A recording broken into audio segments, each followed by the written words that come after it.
Welcome to Waiting Tables Podcast, sponsored by Bruscato Law, where we share stories of people in our community who live to serve others.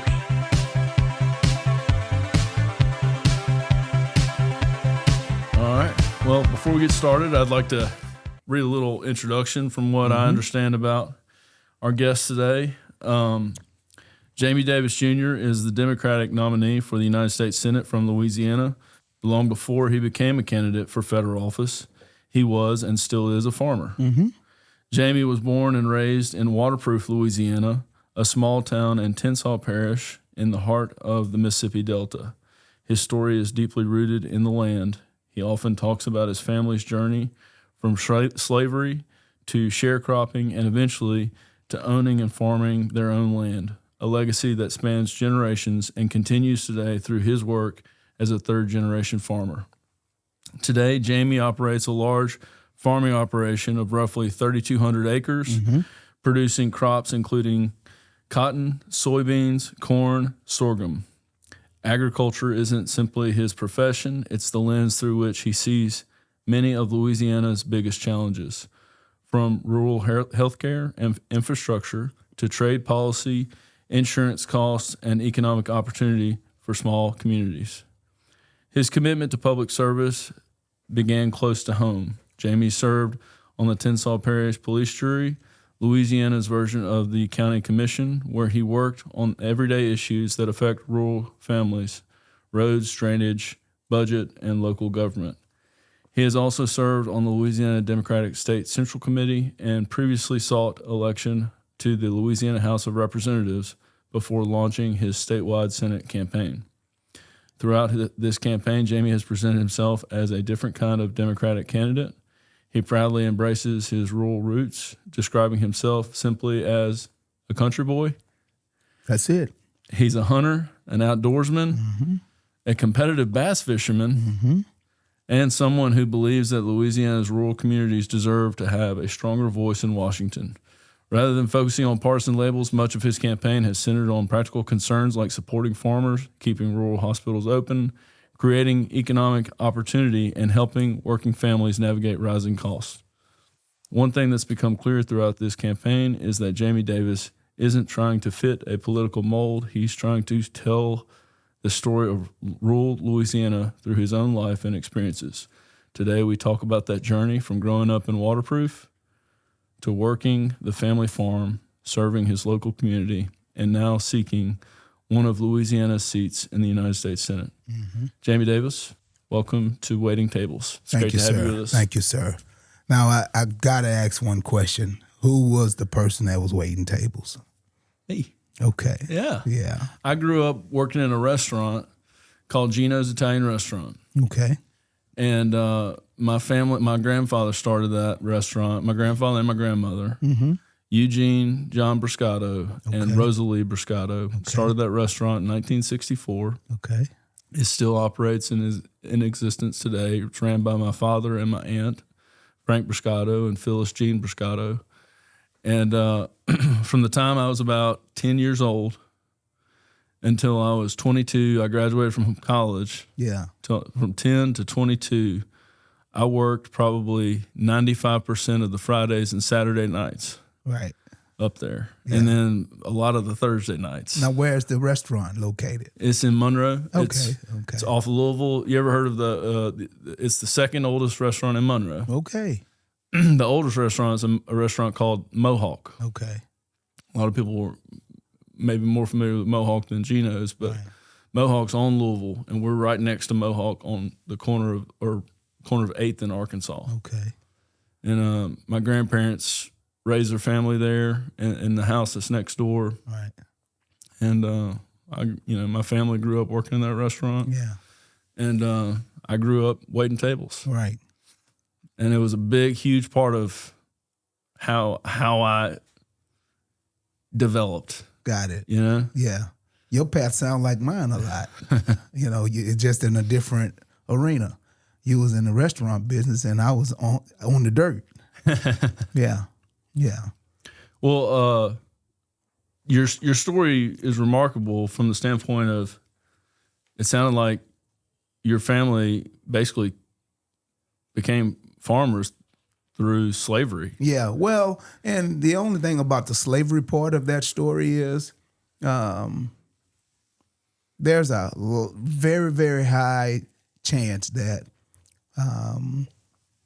my ancestors were slaves, but I can't trace it back that far. Okay. I don't have no proof to say that on this day or this time, this family owned my great, great, great, whatever relative it may be. Yes, sir. But my grandfather sharecropped, and I do know that for a fact because my father told me.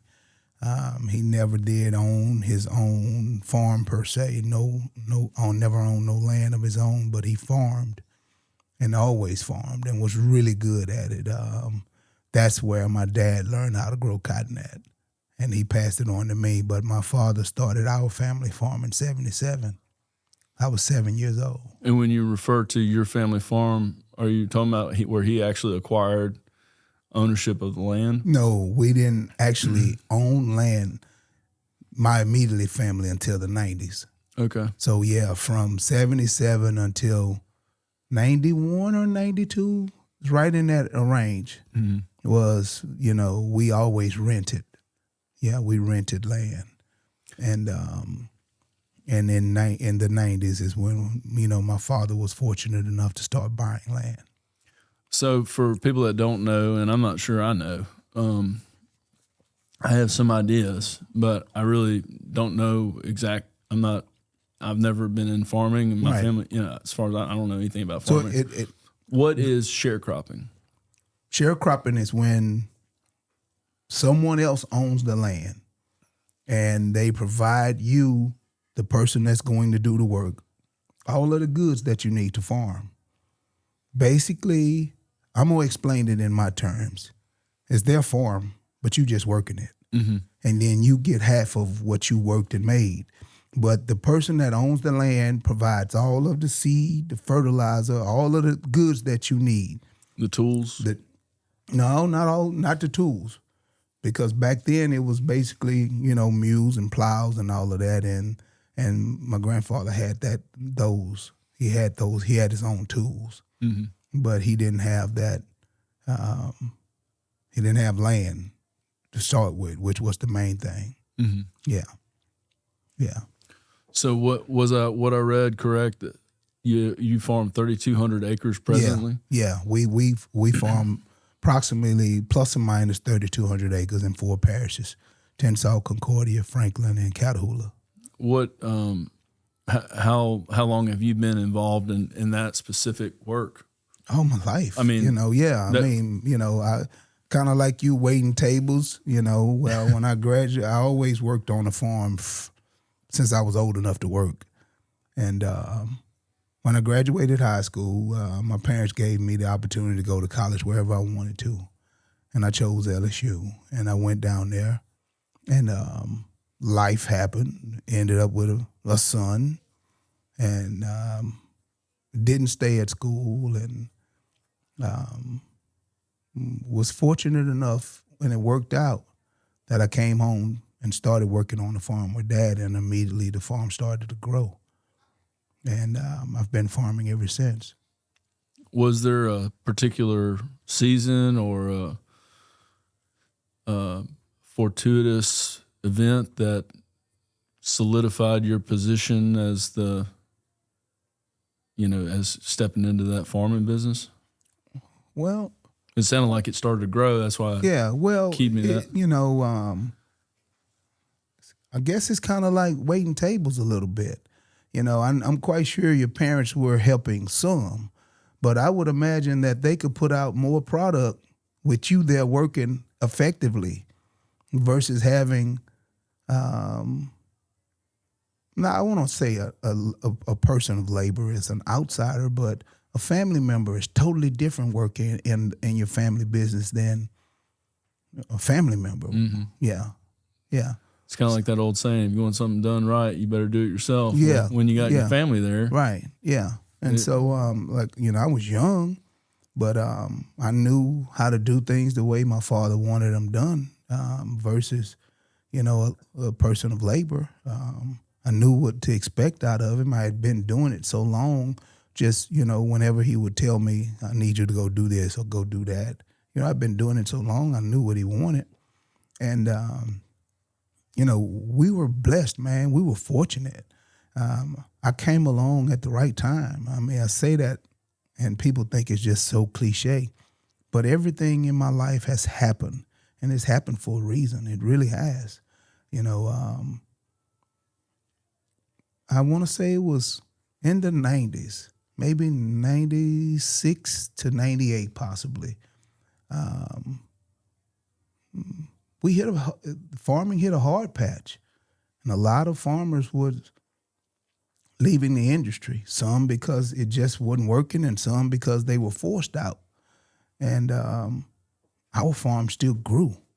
You'd see a farmer go out and we'd get offered another piece of land, we'd pick it up. And it just happened like that, and you get another 10 or 15, maybe 100 this time, 50, just keep adding and growing, But that's the way it happened, with the farm. Yeah. How many man hours of labor do you think it takes a year to handle the business of your 3,200 acre farm? I wouldn't have a clue. All I can tell you, in a country boy terms, a whole heap a lot of them. Yeah. So you have some people that help you? Oh yeah, of course. We've got 4 full-time guys that work. And my son is manning the farm right now while I'm chasing Louisiana voters. Yeah. When you walked in here, you were worried about your cell phone going off. I said, I bet you stay on that phone all day. It don't stop ringing much. It done rang twice since we sat in here. Matter of fact, it was just ringing then. Yeah. Did you have something, Nolan? I was just going in and saying the sharecropping.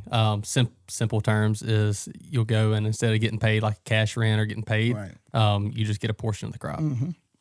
So Yeah. it's still practically, or I guess technically their farm, but you're running it like it's yours, and they're supplying everything, but it's not. But you still, a lot of times, I don't know about right now with corn being $4 and something, but typically you come out further ahead sharecropping.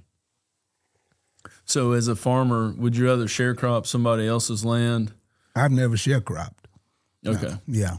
Have you ever rented some land to another farmer? Yeah. No, I've never rented no land to a farmer. But we still right now, family owns, between me and my siblings, we own about 700 acres. And so the rest of it is rented. Mm-hmm. And all of it is a cash rent, basically, most of it, where you pay the landowner whatever their cash rent was negotiated. And you pay them, and they have no risk in the crop. They don't have no stake in it. It's basically like renting a house. And it's a one-time annual payment? It's an annual payment, yeah. You make it what part of the year? Do you make it after harvest? Some is around after harvest, and most of it is in the spring. Okay, before you plant. Yeah, yeah. Huh. Mm-hmm. I think I know the answer to this question. Okay. But you live in Waterproof, right? No, I actually live in Faraday now. Okay. I'm glad I asked that question. Right. But the farm and all of my business is the basis of it is in Tensas. Like I said, we do have land in 3 other parishes, but where I grew up is in Tensas. The majority of the land is in Tensas. So what's the population of Faraday? If I had to guess, I would probably say from 4,000 to 6,000, I would imagine. Okay. Yeah. So Faraday would probably still be considered a fairly small city or town. I'd say it's small. I think it's smaller than Rayville. Be kind of like Tallulah, maybe. You familiar with Tallulah? Yes, sir. Yeah. It'd be kind of Faraday. It'd be kind of like Tallulah. About 3,100 people. Yeah. Faraday's on the it's on the lake, isn't it? Yeah. What lake is that? Lake Concordia. Concordia. Mm-hmm. I got a friend of mine that lives on that lake. Okay. Yeah. Andy Magoon. Do you know Andy? Yeah, I know Andy. You know yeah, Andy? I know Okay. Andy. You know Andy. He helps me in my law practice. Okay. That's what's up. Yeah. Yeah, he know me personally. Okay. Yeah. Well, when you talk to Andy, tell him I met your boy, John Bruscato. I will tell him. And look, when you talk to Andy, get you some references about Jamie because everybody want to know. Andy knows. Yeah. So what made you stay in a small town like Faraday versus coming to like a bigger city or Monroe or Vicksburg? Or didn't want to be that far away from the farm. Yeah. For me, Faraday is kind of a sweet spot because, 15 minutes I could be on the farm.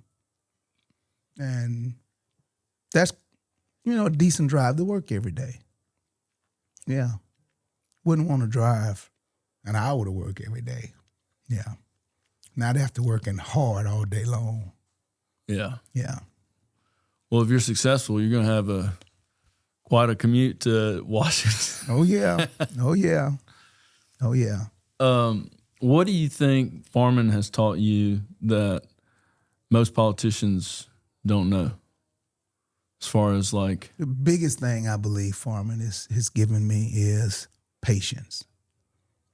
Because you don't plant a seed and harvest it just like that. Mm-hmm. You have to have the ability to, nurture it, watch it grow, do the things that it takes, kind of like, raising your children, kind of, sort of. But you get to do it every year. Yeah. Well, yeah. You have to let it develop. Yeah. Patience. I mean, me, myself, I nowhere near the same person that I was 5 years ago, much less 20 years ago. Mm-hmm. Yeah. But I believe those 20 years are super important because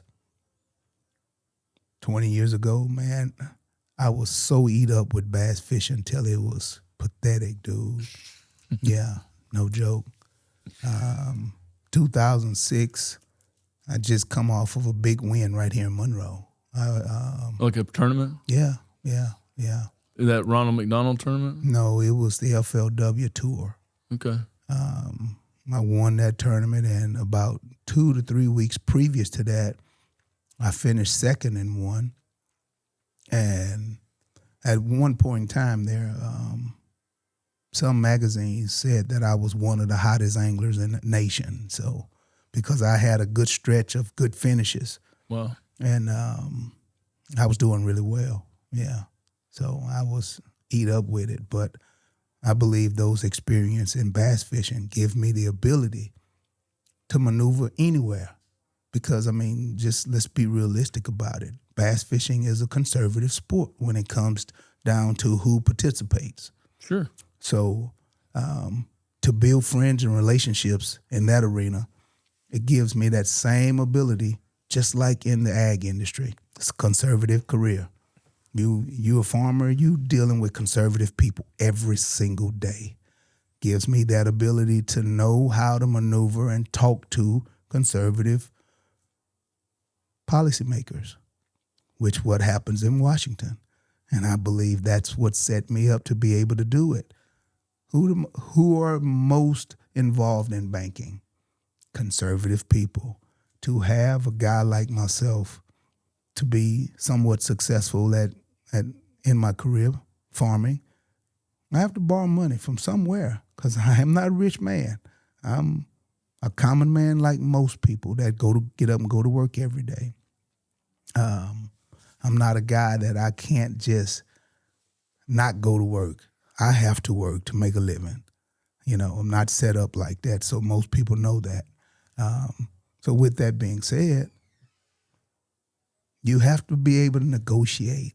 When I go to these bulk plants to buy fuel, conservative, most of the time those bulk plants are owned by conservative owners. You have the ability to negotiate prices and just make relationships.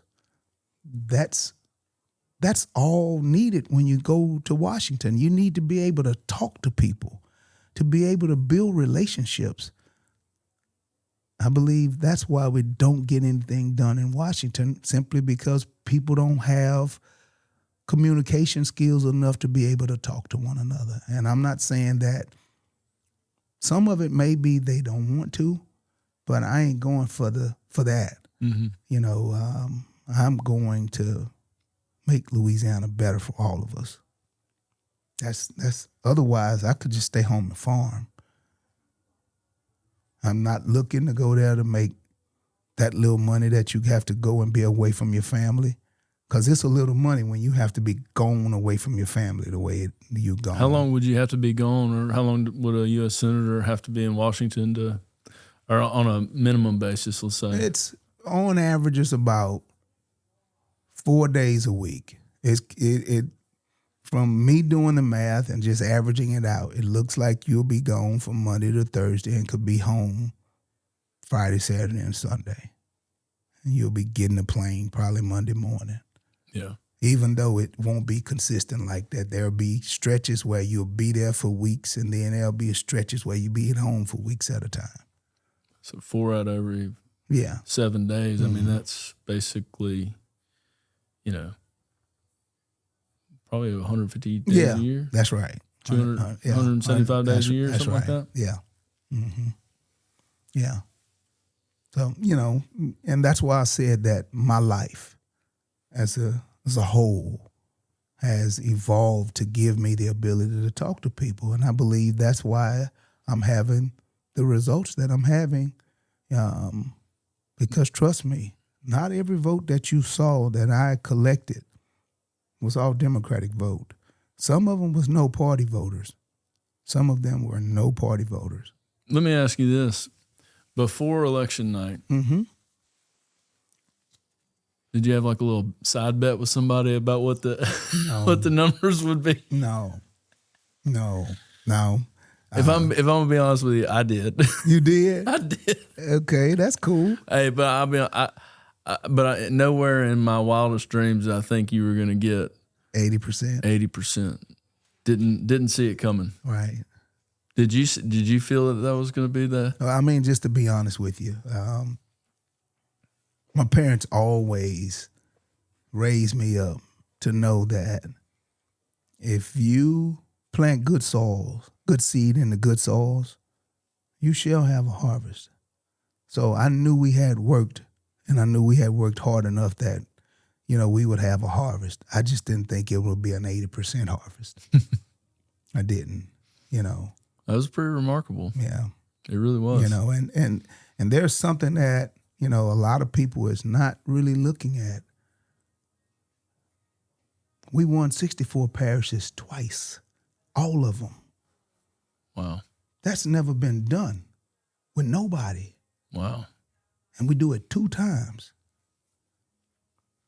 What was the vote totals in the prior, the first?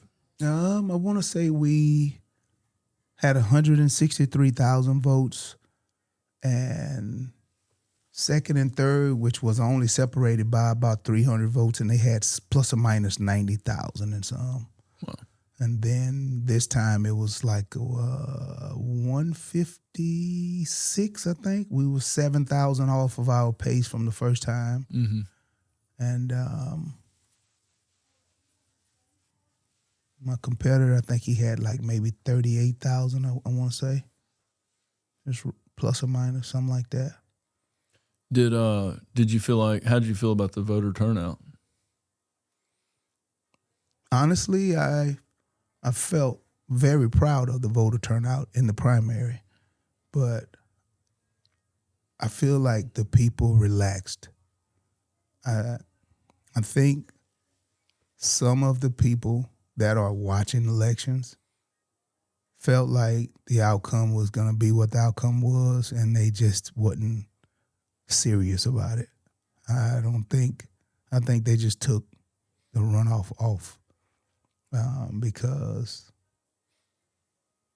it's nearly 100,000 votes that didn't show up on the Democratic side. Mm-hmm. Now, yeah, I think they just didn't show up. They just thought it was a done deal. Yeah, and didn't show. Yeah. You know, it's interesting to me. Like, I mean, even if you have a massive, like a presidential election, I mean, what was the percentage of turnout? Normally in presidential elections, they around 60, 70%. 60? And I think it's even higher than that when you have the local sheriffs. Like if you have a local sheriff race. On top of that, to push. Now, I don't mean combined. I mean like if you have like the sheriff in each parish, their elections versus the presidential election, that sheriff race is normally a higher percentage. You know, from the last few looks I've done, seems like the sheriff race is when you have big races. Yeah. Or like in Washita, the mayor's race. See, in Tensas, there's no big mayor's race because they small towns. Right. Yeah. I mean, that makes sense. I mean, the sheriff races happen in every parish. That's right. And I mean, I mean, especially if there's a contest. Right. You have big turnouts. Because people will get behind somebody and, you know, everybody knows everybody. Right. I mean, let's That's face right. it, you know. Yeah. I mean, even in a parish like Washita, which has around 150,000 people, Right. I mean, everybody kind of knows everybody. That's right. You know, even at that number, even with those numbers. That's right. So, but that's the turnout. I believe is going to be the key to this election. You know, that's just what I believe. would you say it's a fair statement to make would be unless the Democrats fully turn out, you basically don't have a chance. So being that you done already said you're a betting man, what's the bet if the Democrats turn out? I think it's still tight, bro. I You mean, think I'm it's not still trying to tight? hurt your feelings. No, you're not gonna hurt my feelings. You're not, you know, I'm not one of them guys that's naive and just, you know, I know that this is going to be a tough fight. I know that. But I want to talk to you about that. yeah, that's fine. But what I do believe, honestly, we win if Democrats turn out. Mm-hmm. If Democrats turn out, we win this thing. I mean, it's been done before. Yeah. Mary Landrieu won somehow. No, not Mary Landrieu.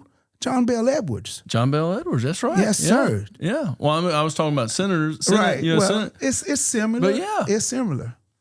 I mean, you're absolutely right. John Bell Edwards. Yeah. And I mean, let's face it. You know, you're identifying as a Democrat, right? Yeah. That's Okay. what I am not identifying. I am a Democrat. You're a Democrat. I'm a Democrat. Okay. And can we talk about that just for a second? but well, let me just say this. All right. John Kennedy Yeah.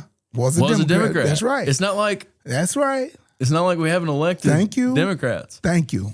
Yeah. Thank you. I mean, he hadn't been a Republican that long. Thank you. Yeah, I don't think people realize There's just others. how recently he's been a Republican. That's right. There's others. There's others. All right, so tell me I'm sorry, I didn't mean to interrupt you. So it's like the word quote unquote Democrat is such a bad word.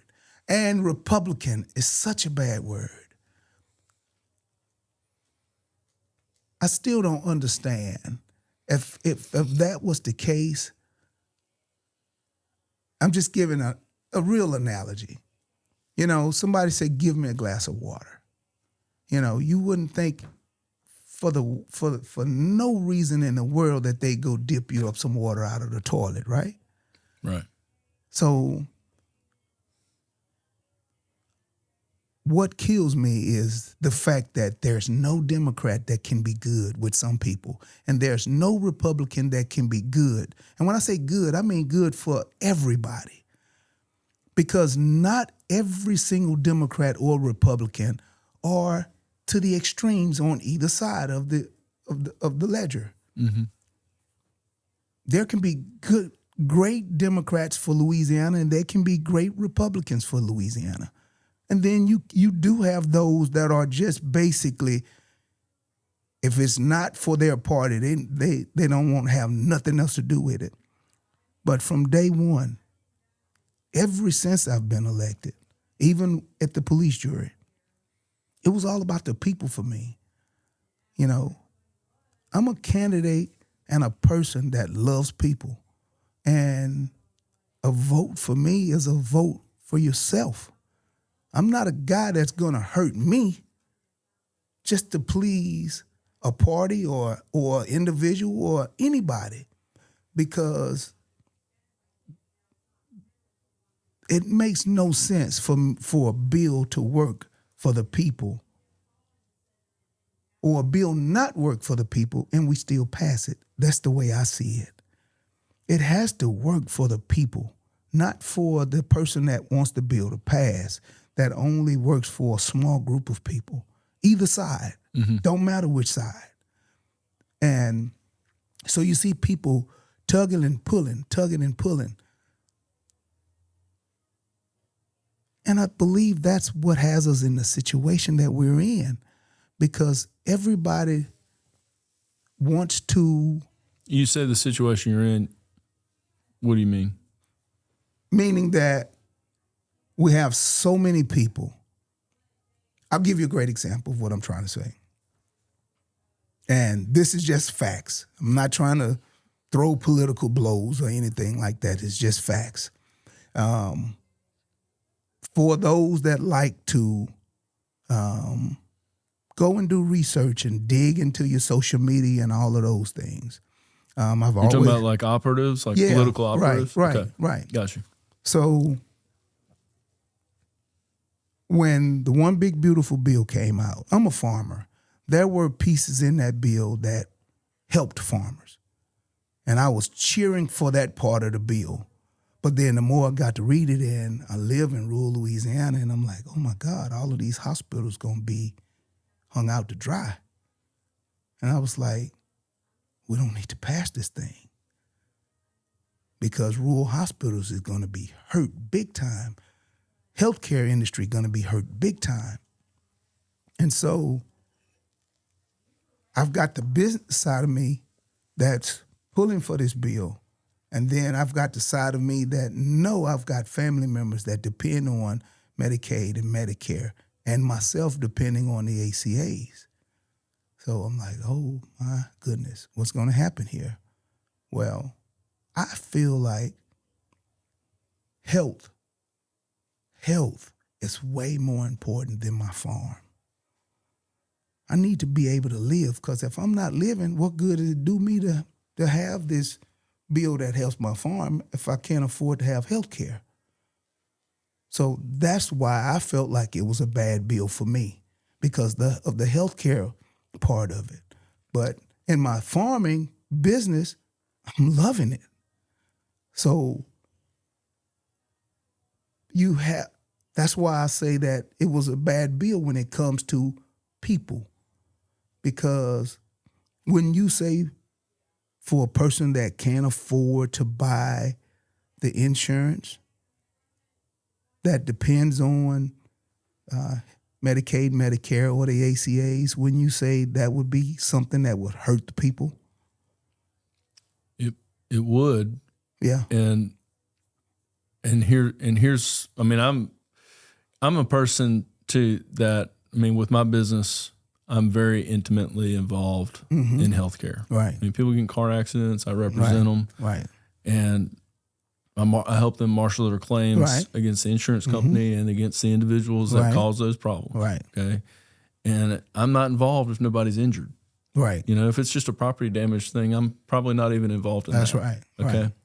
But when somebody's injured is when I get involved. Right. And I got to deal with the physicians that treat these people. And I can just tell you, there's an awful lot of doctors before we get off of first base. Yeah. There's a lot of doctors that won't even look at a person that's on Medicaid. Right. And the reimbursement rates just doesn't make it a financially viable I agree with avenue that totally. to pursue. I agree with that. And by the same token, unfortunately, or strangely, it's really a bizarre thing. Right. There are a lot of doctors that if the patient has been involved in an accident where they have a claim to pursue, they don't want to have nothing to do with that person either. Agreed.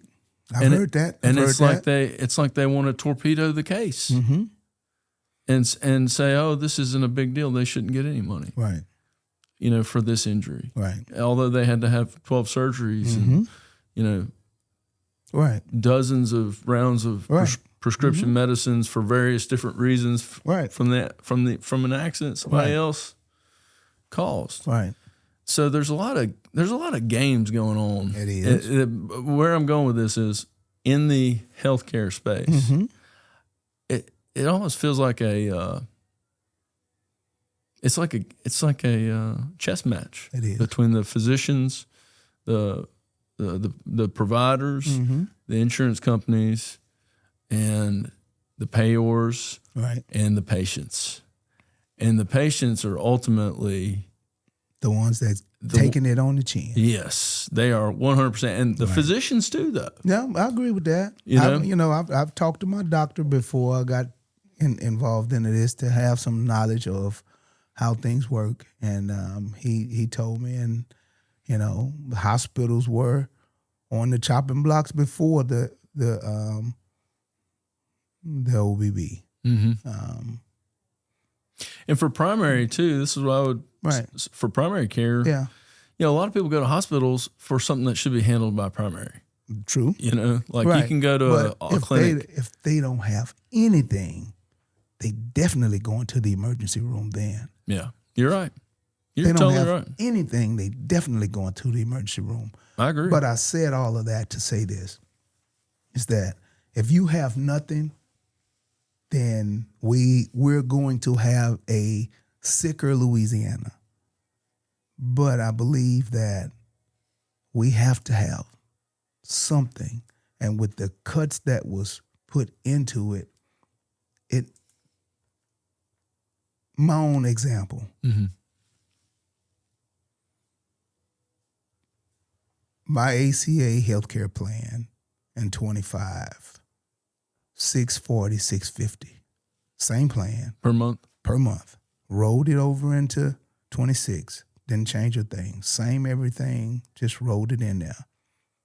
With the new One Big Beautiful Bill, it's $1,440 or something like that a month now because of the cuts to the subsidies. So I'm grateful that I'm able to pay it, but for the person that couldn't pay it, the ones that can't afford to do it, that's walking around, that's uninsured. I don't mean this literally, but they really are walking health time bomb because they're not going to their timely, quarterly checkups that we all should have to make sure that we can keep people healthy. The more you visit, the better he can catch something bad before it gets bad, which make for a healthier Louisiana. But when people walking around and they afraid and they just doing anything they can, trying not to get sick, and if they do feel a little bad, they trying to doctor themselves up at home, and when they done got really, really bad, it's really, really bad. So I said all of that to say that the cuts to healthcare, you shouldn't vote on that when more than 50% of your constituents use those healthcare from the three of them. 50% of your constituents depend on those insurances, those providers, and you make those cuts. That's what I mean by standing behind the people versus voting for the policy that's wanted by your party. No, more than 50% of the people that vote for you in your district uses this, and you vote against that. It's not I'm not trying to throw political blows. It's just the facts. So that's what I mean about being a candidate that will only vote for the people. When you have issues kind of like where you see, for me, carbon capture. That was Dr. John Fleming's big issue whenever he was. Yeah, carbon capture. I'm a farmer, dude. Number one, I don't want a pipeline going across my farm, because first thing it do, you can't do what you want to do with the land that's in a certain footage of that pipeline. You kind of got to deal with the right-of-way issues. That's number one. That's a drawback. Number two, the issues that if you have a leak, the exposure to the land that it kills, and if any livestock or humans, it's in the area when that thing leaks, what could happen? And from the research that I've saw, the landowner that's kind of like the guy where the pipeline starts at, he gets all of the money. You know, you get a little money because they came through your place, but you know, it's not worth it. It's not worth it for me anyway. You know, I want control over the land that I've worked hard to buy and pay for. I definitely don't want nothing to happen to anyone. You know, what's interesting is, I got an opportunity to interview Dr. Fleming prior to the recent election, and he discussed it in his and that was his big issue. And I know it sounds like it's an important issue for you, but I mean, that was like the only thing he talked about, it felt like. Right. But the thing that confuses me, and here's why, and maybe that's just the media doesn't cover it, or maybe I'm just not paying attention, but is there like a bunch of this going on right now? Like, yeah, it's well, and the reason why you can't tell it's a bunch of it going on, because it's not really, the construction of it is not going on. They in the phases of getting these permits, but the permits are being granted. Okay. Yeah. So people are getting ready to do this. Yes. But it's not really even been. Right. It's not like a ton of it has happened in Louisiana so far. It's some, but not like. Is there other states where a lot of this is going on? I haven't really checked in other states, just to be honest with you. I mean, the reason why I'm asking is because, I mean, it's such a hot topic. It is. But I don't have any practical understanding of, like, I don't know anybody that's had this specific issue to deal with. No one's come to me or told me about them dealing with the. You know, and I'm going to do my due diligence to check the other side, just to look, because I don't want to be a person that is, you know, how you can say you're blinded by the headlights. I don't want to be blinded by the headlights.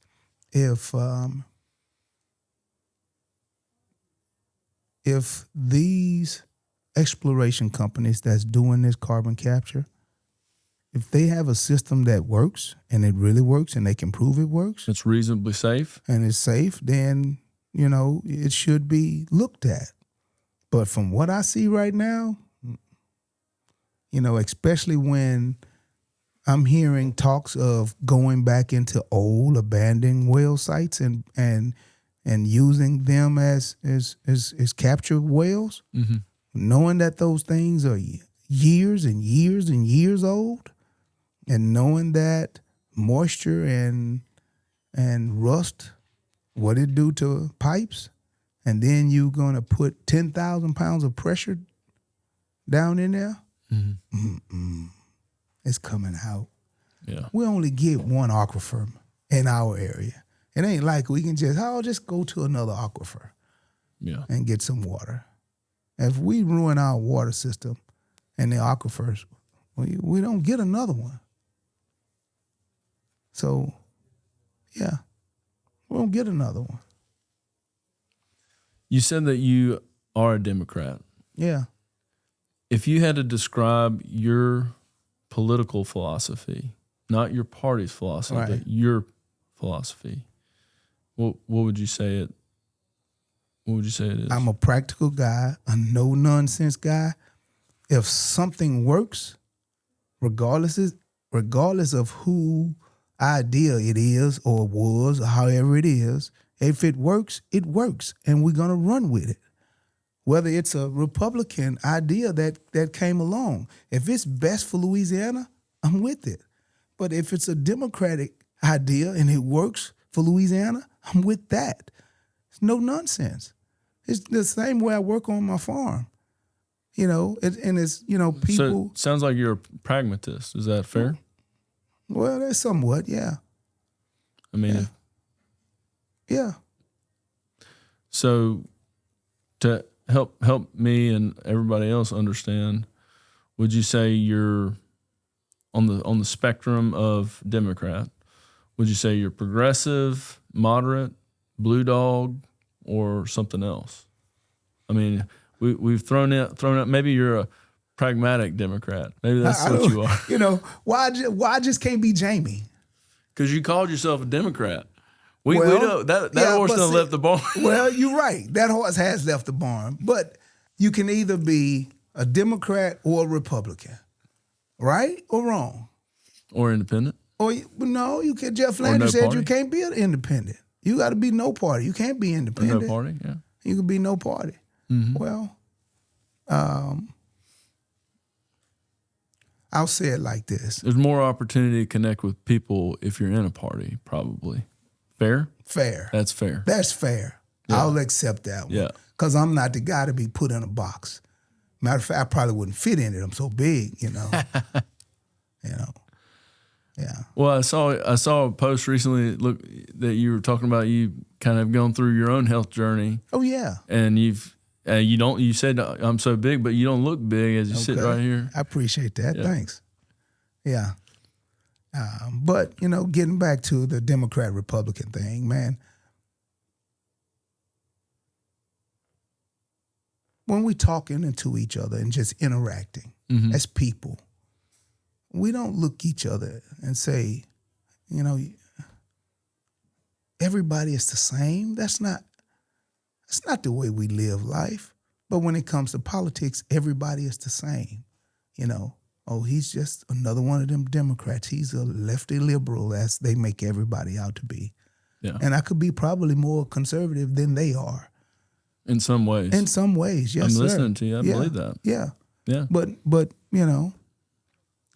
What if you had to talk about a U.S. congressman or U.S. senator or some other U.S. personality that's a Democrat, that's a fairly well-known individual that you would want to model yourself after? Or there ain't one. there's not one. No, it's me. It's me. It's me. Because it don't seem like nobody want to get things done. Everybody seems to want to just stand their ground about something with a party or something to that nature, and just rather see the people suffer, and that ain't cool for me. Talk a little bit more about that. What do you mean suffer? $5 gas. Well, diesel. I won't say gas. $5 diesel, because that means I drive a diesel truck. $5 diesel, man. And I make sure to talk about gas, because I don't reap a harvest but once a year. But let's just talk about gas. Gas up $1. People already struggling. Grocery cost up. We go to war. Not the way we should go to war, but we go to war and fuel prices rise immediately. The people that are working, they can't see no benefit to be able to offset that cost of gas. That's what I mean by suffering. And it's just not the gas. Everything now in the stores have a fuel surcharge on it. Everything. So what should the government do? Well, number one, the government shouldn't go to war without congressional approval. That's number one.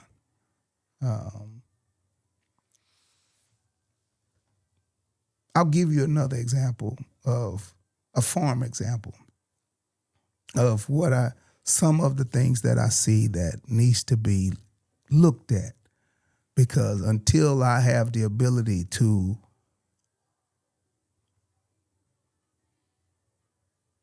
be able to look into the oversight part of things, in the government, I don't know how it works internal, because some of the things they just ain't gonna let you see or you won't be able to know. But we had a freeze late that killed about 500 acres of corn that we had planted already. You're talking about in January? No, it was in March. Oh, okay. Yeah, we had a hard freeze in March that killed like 500 acres of corn that we had. My insurance adjuster came out, looked at it, did what he did, and just in conversation, he told me that he had looked at over 150,000 acres of corn that had some frost damage on it. And all of those acres of corn that was planted, it was only 3 seed companies. All of those acres. Is it coincidental that farmers in Louisiana only plant them 3 seeds, or could it be a situation where we have a monopoly going on and there is no competition between a few companies? If it was just me and you that were the stakeholders, I think we could agree to say, hey, look, let's keep our prices to where we both can be okay, and they're going to have to buy from one of us. Mm-hmm. It's only a couple of companies. I think we could get along in that way. But that way keeps the people suffering, because there's no competition to make people to compete on their prices. And it's happening not just in the ag arena. You just think about, I'll give you another good example. Just think about cell phones when they first came out. There were mom and pop cell phone stores everywhere. Little Cellular One, Centennial, all of the different little small business cell phone companies. It's only a couple of them now. Mm-hmm. They get along. Yeah. They may show their TV ads on TV to do what they doing, but they friends. Somewhere on the beach with their feet kicked up drinking a Mai Tai. Saying, we got them again, boys. That's, you're making a good point. I mean, that's something as a senator for Louisiana, what do you propose to do to address those types of market? Yeah, I just want to have some oversight look to make sure that we're not getting into a price gouging on the people. Mm-hmm. To make sure that we don't have monopolies going on to where the companies they're getting together and they working together in order to make sure that they keep their profits where they are. I have no problem with business because, of course, 3,200 acres, that's a real business in its own. But we want to do well, but we don't want to do so well that we're able to give CEOs $10 and $20 million and $30 million bonuses when the people that giving you the opportunity to give those bonuses are suffering. So what's the government supposed to do? I guess, like I'm saying, I mean, so what the government finds out about this, unfair. There's only 3 seed companies, or there's only 2 cell phone companies. Right. Well, let's say there's only 1 cell phone company. Right. What does the government do then? Well, I'm not saying what they do. I'm just saying we need to look. Right now, I just need to look. I just want to look because here it is. The American dream, when I was growing up as a kid, my mother didn't work. She raised me and 3 other siblings.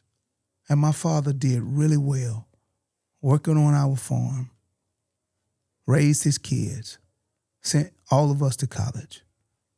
And then when my brother got old enough and he was school age, my mother, she did start working because she said she was bored staying home. Mm-hmm. She got a job because she wanted to, not because she had to. Can I ask you a question? Does your wife work? She does not. She don't? She doesn't. So you're doing really well, brother. You're fortunate. Well- My wife worked. All my kids' wives work. So most wives work. What do you think that? The American dream. Do you think that the mother of the household should or shouldn't work? No, what I'm saying is the American dream has changed. And it has changed to the point to where most of the population is working hard to try to survive. And they catching hell surviving. And that wasn't the American dream. So from an ideal standpoint, It's way more expense than it is income. what does Jamie Davis say from an ideal standpoint what mama should be doing as far as Mama working, gotta not have, working? Mama gotta have a job. You know, Mama gotta have a job. Mama needs a good job at that. Mama needs to get some benefits. Yeah, Mama needs a good job. You know.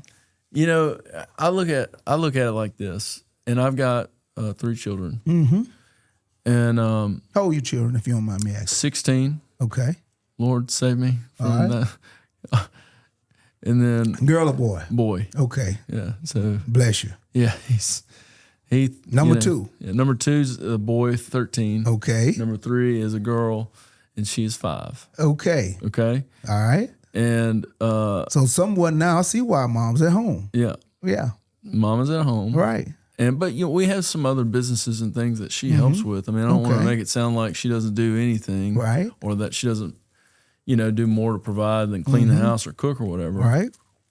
But the way I see my job as man provider Right. of the household is I'm supposed to go get my butt and provide for my family financially and Right. materially, the Right. materials that they need, the shelter they need, Agreed. Totally. the clothing they need, Yes, sir. and also help them put themselves in situations that are not only healthy and educational, but also give them opportunities to grow. Right.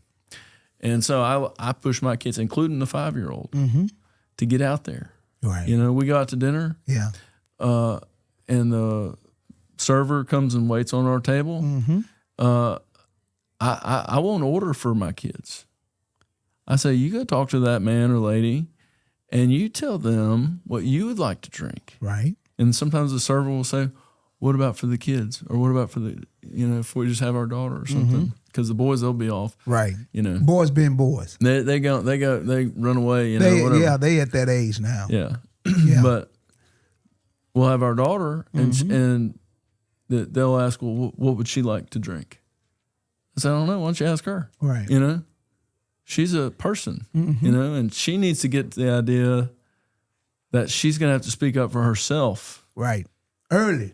not wait on daddy or mommy or big brother to come in and save the day. You need to figure this out on your own, girl. Right. And so that's the way my philosophy is. These kids, they need opportunities to express themselves and to assert themselves. And if they step out of line, they need to get their ass whooped is what needs to happen. All right now. 'Cause I got a many of them. We got a many of them. And then gave a many of them. And you need to figure out where those lines are sometimes. Ain't no doubt about it. Totally agree. And that's how you and Yeah. you want to be successful, you got to ride that line wherever it is, whatever business you're in. Oh, yeah. Sometimes you're on the edge, and Right. sometimes that's the only way you can be successful. No doubt. That's exactly right. Totally agree. So, but as far as mom being at home or not being at home, I mean, my wife could go get a job teaching school. She could go get a job selling stuff. She could probably Probably could take the bar, work here. She could probably get in some sort of sales type position somewhere or some company. Maybe even be a lobbyist, go to DC. Hey, but she could do really well. Right. She's very good with people, good at listening. She's good at, she has a broad understanding of what's going on in situations. And I think she would be an incredible salesperson of some sort, or, persuasive communicator. Correct. But I don't want her. I don't think she is seeking. Like, if she wanted to do that, I would support her. Mm-hmm. But I wouldn't want her to work, because I want to go. Whenever I'm done with my work, I want to go home and and have her attention on me, not on what she's got to do at work tomorrow. What you think she gonna say when she hear you say that, man? She's gonna agree with me. Okay, all right. I think she's gonna agree with me. All right. And no one knows. Yeah. All right. All right. You think I'm out of line? No, I don't say that, but I don't know if I could have said that. I want my wife to stay at home only to take care of me when I get off work. I don't know. Well, I would love to. I'd love to be able to tell you that that's what happens, but I'm just saying. No, that's what happens at your house. No, at my house, I want for whenever I'm done doing what I need to do for our family. Mm-hmm. Okay, for her to not have to worry about what she's got to do for somebody else's family tomorrow, whenever I'm with her, or whenever our family's together, doing whatever. I got it. But I mean, I don't. I mean, some people might think that I sound chauvinist or something, but I'm pretty sure my wife agrees with everything I just said. Okay. We're gonna find out, though. Hey, I wouldn't have said it even if I was thinking of me. Me. Sometimes you got to ride that line. You ride the line. That's right. Yeah. Hey, so I asked you if there's a Democrat out there that you would model yourself after. Right. Are there any Democrats out there that you particularly admire in terms of their accomplishments or philosophies, or just because you think they represent your party particularly well?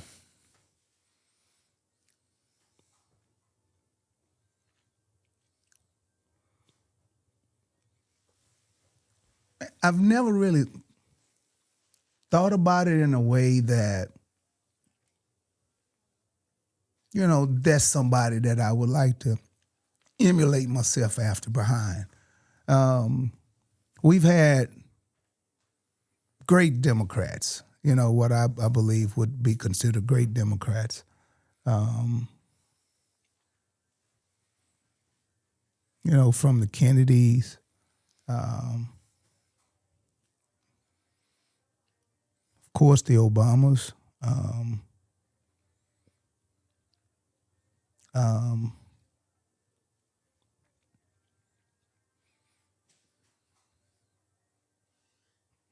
There's a guy, that I kind of think he's a great guy, and Raphael Warnock. He's a pastor from Atlanta. I think he's a stand-up guy. Just Democrats.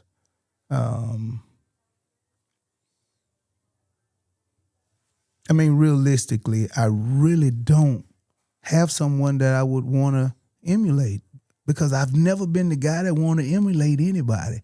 And I'll make you laugh at this one. There was only somebody that I wanted to emulate growing up as a kid. Not as a kid, as a young man. I was absolutely crazy about MC Hammer. He's from Bastrop. Did you know that? No, I didn't. Yeah, he's from Bastrop. Well, as a matter of fact, I think he has a house in Bastrop. Okay. That he visits. But I always liked his dance moves. Me being a big guy, most big guys look at me and say, no. I was light on my feet when I was a young man. I was a dancing machine. And MC Hammer had a guy that used to tour with him, called him Too Big MC. And he could not dance. And I used to always say to myself, if I met MC Hammer, I'll replace Too Big MC. He'll be gone because I can dance and I can be on the show with him dancing, not just hyping him up. So he's one of the guys that I emulated, because I like music, love music, and I love dancing also. Well, I mean, you grew up on a farm, and you grew up farming, and you had somebody to model yourself after, and I already know who you're going to say it is. Well, I don't have to say it. You already know it. It's your daddy. Ain't no doubt. Right. But we were talking about politics. Right. Right. And so you chose Democrat, right? Yeah, because when he took me to register to vote, he told me I was a Democrat. I didn't know nothing. Your dad didn't? Okay. Yeah, I didn't know nothing about either side. When I registered to vote at 17 or maybe, it could have been maybe 19. I think when my first election was coming up, may have been 19. I'm not sure. I don't remember. It's been so long ago. So you mentioned the Kennedys and the Obamas. And yeah, now I paid attention, and you got to know that every black person was glued on the TV for Obama. He's the first black president, and so focus was on what he was doing and how he modeled himself in the way he did. But there's a lot of people that paved the way. Well, I don't want to say paved the way. No doubt, President Obama was an incredible speaker. Oh yeah, an incredible motivational, a person that had the ability to get a large group of people to coalesce behind him. And I mean, you can't deny that. Thank you. There's lots of horrible things that you can accuse him of or not, whatever. Maybe some of them are true. Maybe maybe none of them are true. Whatever. Right. There's all sorts of arrows that can be shot at. That's right. His legacy, but that part's undeniable. Right. I mean, it is. Yeah. It's just totally undeniable. Right. I mean, he was able to bring this country together twice whenever it was time to vote. That's right. He was able to do it. And very successfully. Yeah. And I mean, there's tons of things that I've watched speeches that I watched him give that was like, wow. Yeah. Like chills. I remember I'll never forget, I was in law school. I think it was in 2010. And he comes out from at the White House, and he comes on TV and announces that they have killed Osama bin Laden. Right. I mean, I remember watching that thinking, wow. And I mean, whether you like it or not, that man led that effort. I mean, he was the guy that got it done. Right. Yeah. And I remember whenever I saw that, I said, he's going to be in like Flynn on term number 2. Right. So, and now you see why I say there's nobody in a box that I want to pave my own way, because there's not another Jamie Davis. Have you seen a candidate like me before? No. That's why I don't want to be in a box. Because that'll be selling myself short. I get it. Yeah. So let me ask you this. Are there Republicans that, as an outsider to the Republican Party, that you have observed and that have qualities that you feel are admirable or positive, or that they've done things or said things that are virtuous or? Yeah.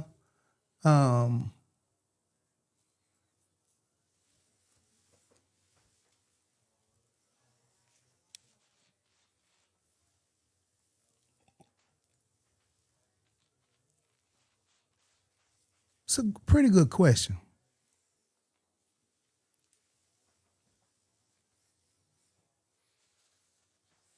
I was a young man, and my parents said that Ronald Reagan was a cool guy. I I ain't gonna sit here and lie. I wasn't a political buff, and I'm not a historian that, go back and look, because I'm a guy that want to be trying to look forward. I've always been told that there's a whole lot more windshield than it is rearview mirror, and so I'm looking forward. So, but I've been told that Reagan was a cool guy. Current Republicans, I'm just trying to think of one that,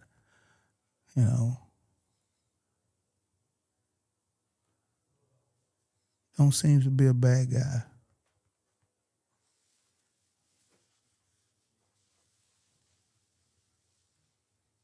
I'll tell you who I kind of like, but I think I like him because he's a big guy. That's Chris Christie from New Jersey. He appears to be a cool guy, and I like his style of dress because he's a big guy like me. Now, I never did get to know his politics. I don't know if it's politics, but I'll just be honest with you. For me, most of the people live in the middle. That's why the bulk of the people live in the middle. Mm-hmm. And anybody that dwells around the middle, and I know that's probably not what's popular, because it seems like everybody want to be extreme on both ends. Don't get me wrong. There are some things that the needle moves right or left for me, but for me, Some things like what? well, like when it comes, like you hear people talking about Democrats want to take your guns. That's bull, man. I don't want to take nobody's guns. If I was in my truck, it'd be a gun out there in the truck, but I'm with my wife today. So ain't no gun in her vehicle. You got a gun with you right now? No, man. You can't. I might have one. Well, but I don't live scared. And what I mean by that is, I feel like if somebody gonna do me something, it'd be best that I don't have a gun, because, it'd be a shootout. Because if you talk crazy to me, it's or you try to do me something, you're gonna have to do it. But if I don't have nothing, I'll do my best to try to talk or diffuse it. But if I got something, I might not want to do all that talking. Especially if somebody talking about hurting me or my family. Right. That's why the guns stay at home. Because if you come there, you should be expecting to get something back. Yeah, you better be correct whenever you show up to your house. That's exactly right. Well, anybody's house. Yeah, I agree. Yeah. I agree. I wasn't saying that. Yeah. I mean, with myself. That's how I feel about myself. Right. So, when it comes to guns, I'm not a guy that want to take nobody guns. There's only one gun that I feel like we don't have no need for on the streets. And that's the kind that if you touch the trigger, just touch it, it'll empty itself. You don't even have to squeeze that trigger no more. If you just touch it one time, there's no use for that. Yeah. Yeah. That's the only gun that I feel like that gun was designed to kill people. And that's what we need in wars. Yeah. That's the only gun that I got a problem with. How do you feel about like background checks and things of that nature? I mean, so here it is about the background check. The background check is about making sure people's headspace is where it needs to be. Mm-hmm. Making sure that they really are responsible with doing with the gun what needs to be really done with a gun. You don't buy a gun for a human. You buy a gun for either home safety to protect you and your family, but you hoping not to ever need it. Or for hunting. Of course, for hunting. Or and there are people too that even not just beyond hunting, but with that have regularly participate in recreational target practice and there's target competitions. Well, and I have to deal with wild hogs. Yeah. Yeah. So, what do wild hogs do to your farm? Oh, wear it out. They do to the farm just what they do to the ground. Root it up, eat it up, tear it up. Yeah. Nuisance hogs. It's a bad boy, man. They getting worse and worse every year. Is there a solution to that problem? I mean, I'm just really asking a practical question. Yeah, practical question is, so man, I mean, realistically, USDA, they do come out and trap on my farm. I'm in that program, that trapping program that they have. And I do have friends that, they're allowed to hunt hogs on my farm all of the time to try to keep them down. You can't try to do something to eradicate them because you don't want to mess with what I would call wildlife. Now, a hog now has gotten to be where it's part of the wildlife now because they've been out there. Feral hogs been out in the woods with the regular wildlife for so long until you can almost consider them wildlife. But you can't put something in the woods to try to eradicate the hogs and keep everything else from getting it. There's nothing made, from as far as I know. Yeah. Yeah. I mean, I think it would just take basically people with rifles. Yeah, well, to go out there and just try to. But it has gotten to the point now where you, like in rural Louisiana, well, we have hunting camps and people buying land for woods and all of that. Well, they may not want the hogs to be eradicated because that gives them something to shoot when that trophy buck don't walk by. Yeah. Mm-hmm. What I was going to ask you about another Democrat that's kind of been in the news a lot lately. Who's that? John Fetterman. Okay. He's become known. John is a little different kind of cat. Yeah. He is. He's kind of become known for, having his own line, right? He's kind of marching to the beat of his own drum. That's right. Yeah. And I think that he's publicly stated on numerous occasions that, his intention is to put Pennsylvania first. You found somebody. May kind of remind yourself of me a little bit. Okay. Yeah. So do you see yourself as a person that, if you were on that stage representing Louisiana in the U.S. Senate, where you wouldn't have a problem disagreeing with your party? And I ain't got a problem disagreeing with nobody when it comes to Louisiana. Because you got to remember this one thing. When I do something against Louisiana, I'm doing it against myself. Because, myself personally, I've got a lot of irons in the fire, as my dad would say. I've got to worry about a farm economy. I've got grandbabies to tend to, and I've got 3 great-grandbabies. I might not look like an old fella, but I got 3 great-grandbabies. I got a legacy, man, that I want to leave here in Louisiana. No different than nobody else. Mm-hmm. So if I work against Louisiana, what is that doing for the legacy of my grandbabies? I got to leave that farm to somebody. That farm got to be left to somebody, John. And if I do a bad job as the senator, then that means I'm leaving my babies in a bad position. And that's why I kind of get angry when people try to put you in a box like you're not really for Louisiana first. If you want the truth to be told, the other candidates are not Louisiana first candidates. Because if they were, they wouldn't do anything to hurt the people of Louisiana.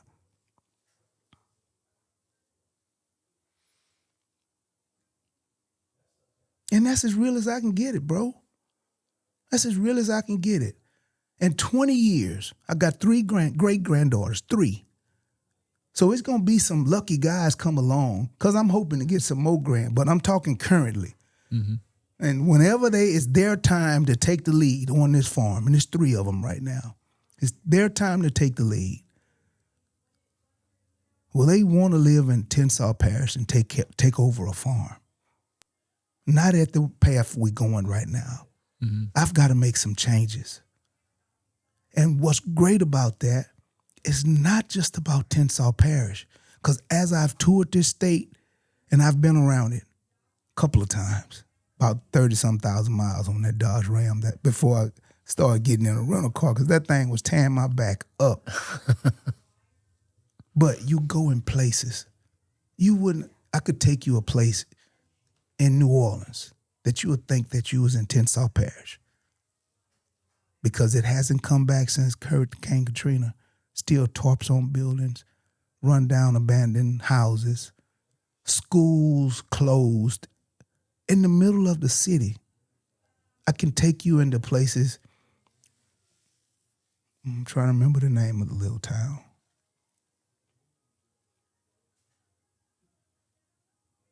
It wasn't Elton, but it's in South Louisiana. If I'm remembering correctly, it's in St. Martin Parish, but it's just country, rural places that are struggling. They don't have the tax basis to sustain their school systems. And that's why the Department of Education, it is so important in some places, because the federal government helps kick in and take care of those places that they don't have the ability to take care of themselves.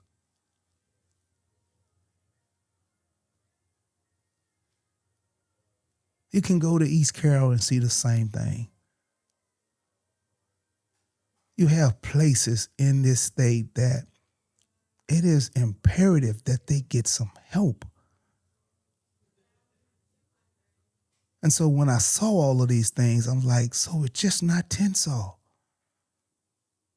Life is only good in Louisiana in certain zip codes. And it shouldn't be like that. Our state is truly rich. It is rich. We have resources of everything in this state. More resources than I believe most states in the union. But we have places where you have people that are doing super well. And then it go down to the people that they living with tarps on their houses. It go to rain and there's a bucket in the floor to catch the water. And I'm not saying that there won't always be poor people. There always will be. But we can do better than just doing what we're doing.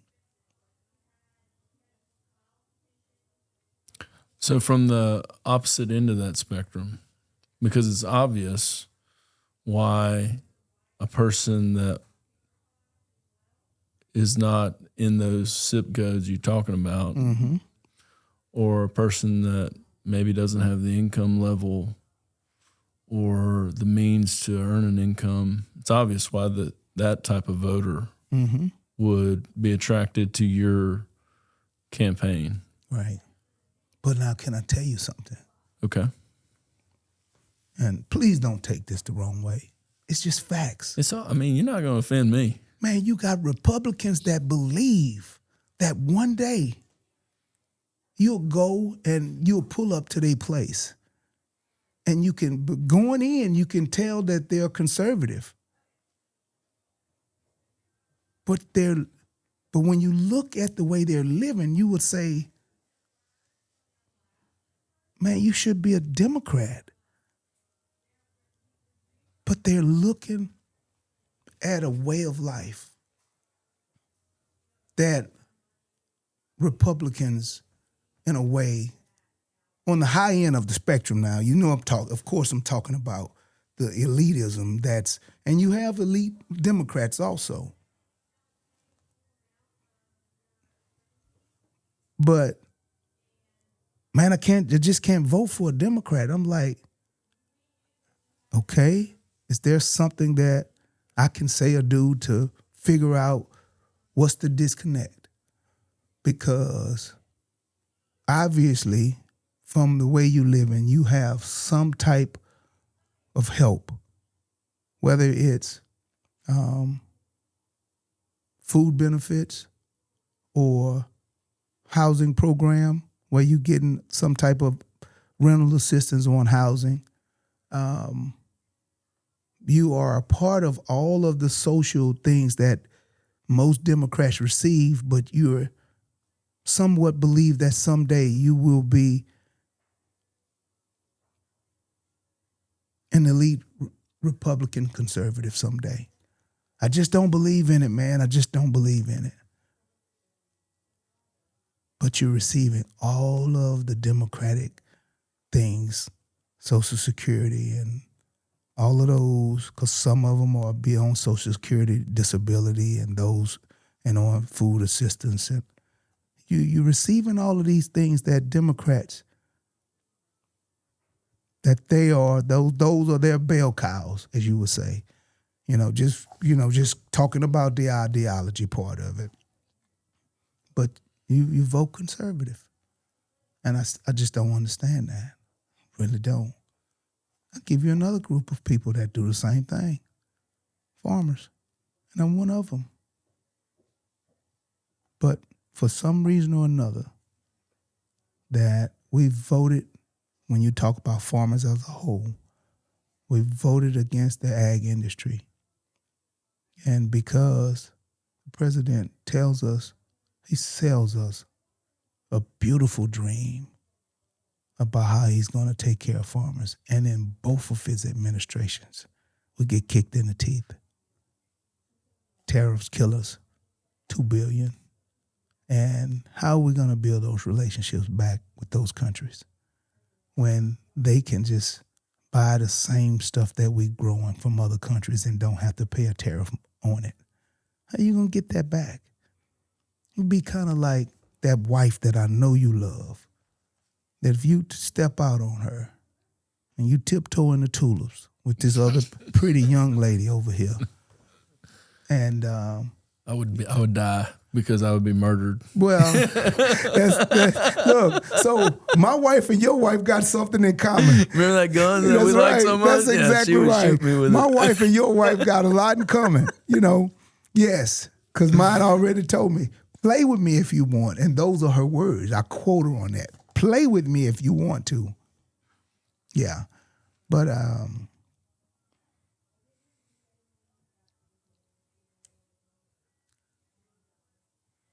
when somebody tell you who they are, you believe them. You believe them. I have nothing against nobody. All I want is a better Louisiana. I want a better Louisiana the way I can grow my crops, sell them for a fair price on the market. I don't want to bail out. I don't need a bailout, man. I just want to be able to grow my crops and sell them at a fair price and have a decent living. And so I've been watching everybody else go and try to do it, and so I decided to do it myself. I believe if I'm watching somebody else fail, why I can't try and fail? And there were a ton of Democrats that told me, man, you don't have a snowball chance in hell to win this thing.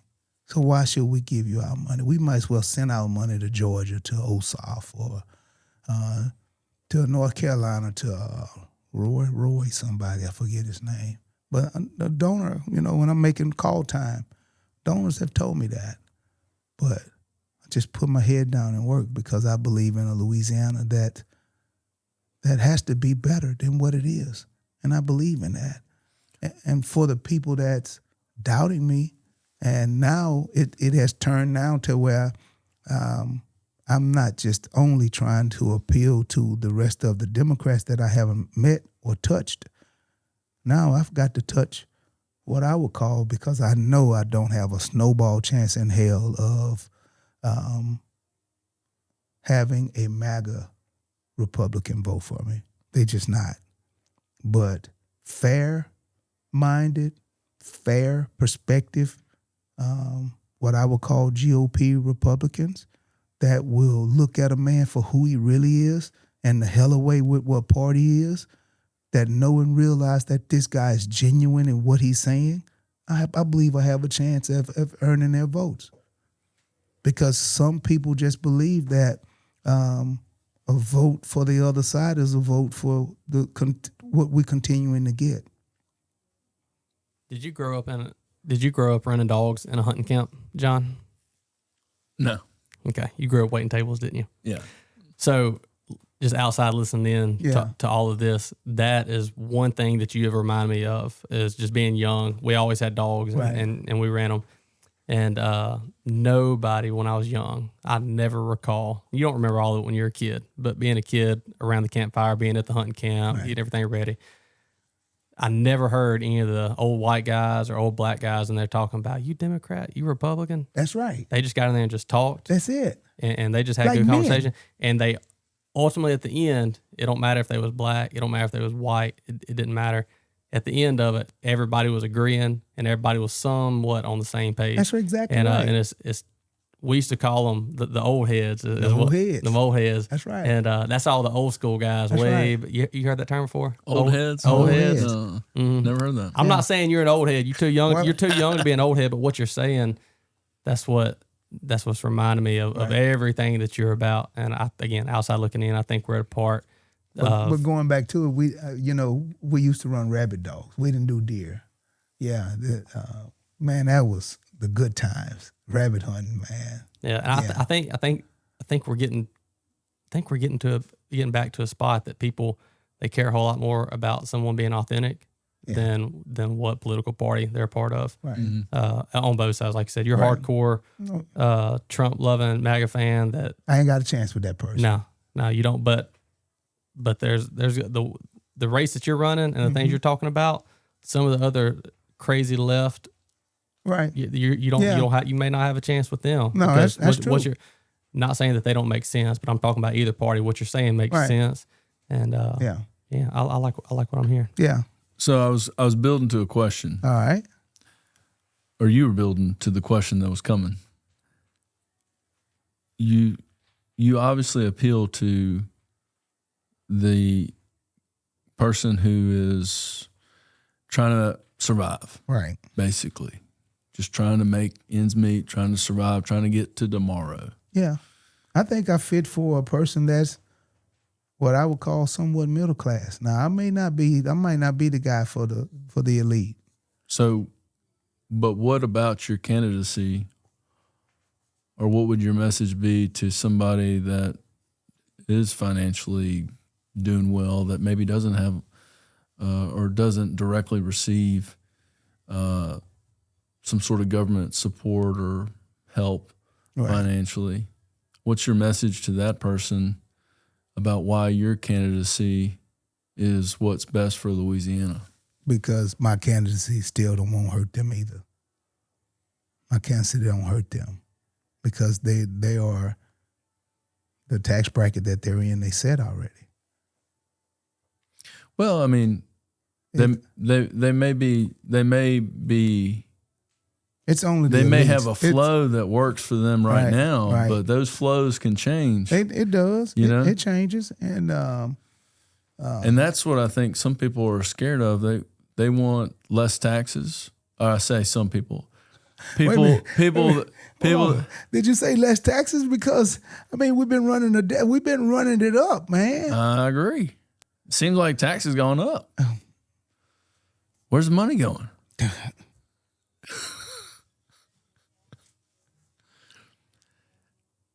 But in a perfect world, everybody could take care of themselves, right? In a perfect world. In a perfect world, it don't. You don't have people on Social Security disability. But no, you won't. Well, yeah. They don't need to be on Social Security disability in a perfect because world. they're able to It's earn a perfect. living. They're able to work. Perfect. They're able to work. Right. They're able to earn a living. Mm-hmm. They're able to develop a skill that they can use in the marketplace that provides a value to people In a perfect who world. are willing to compensate them for that skill. That's right. Whether it's as an employee or a contractor or in the marketplace, acquiring goods that they sell in that marketplace like a farmer. Right. So in a perfect world. But we're not in a perfect world. It's not a perfect world. I always say all the time, I know whenever something doesn't go quite right, I know I'm not in heaven. Right. That's right. You know? That's exactly right. You still got the struggle to fight. You got that struggle to fight, no doubt about it. But, what I would say to that person that maybe is doing better and can afford things, me as your senator don't hurt you. Don't hurt you at all, because I'm not trying to raise no taxes on you. I'm not trying to, I just want to take care of Louisiana and making sure that we have the atmosphere for businesses to thrive. So, because I believe that when your business is thriving, you're able to do better by your employees. We need to make it to where Louisiana is attractive enough to where we don't have to sell, quote unquote, the farm to get people to come in here. The reason why people don't come in here, we're last in education.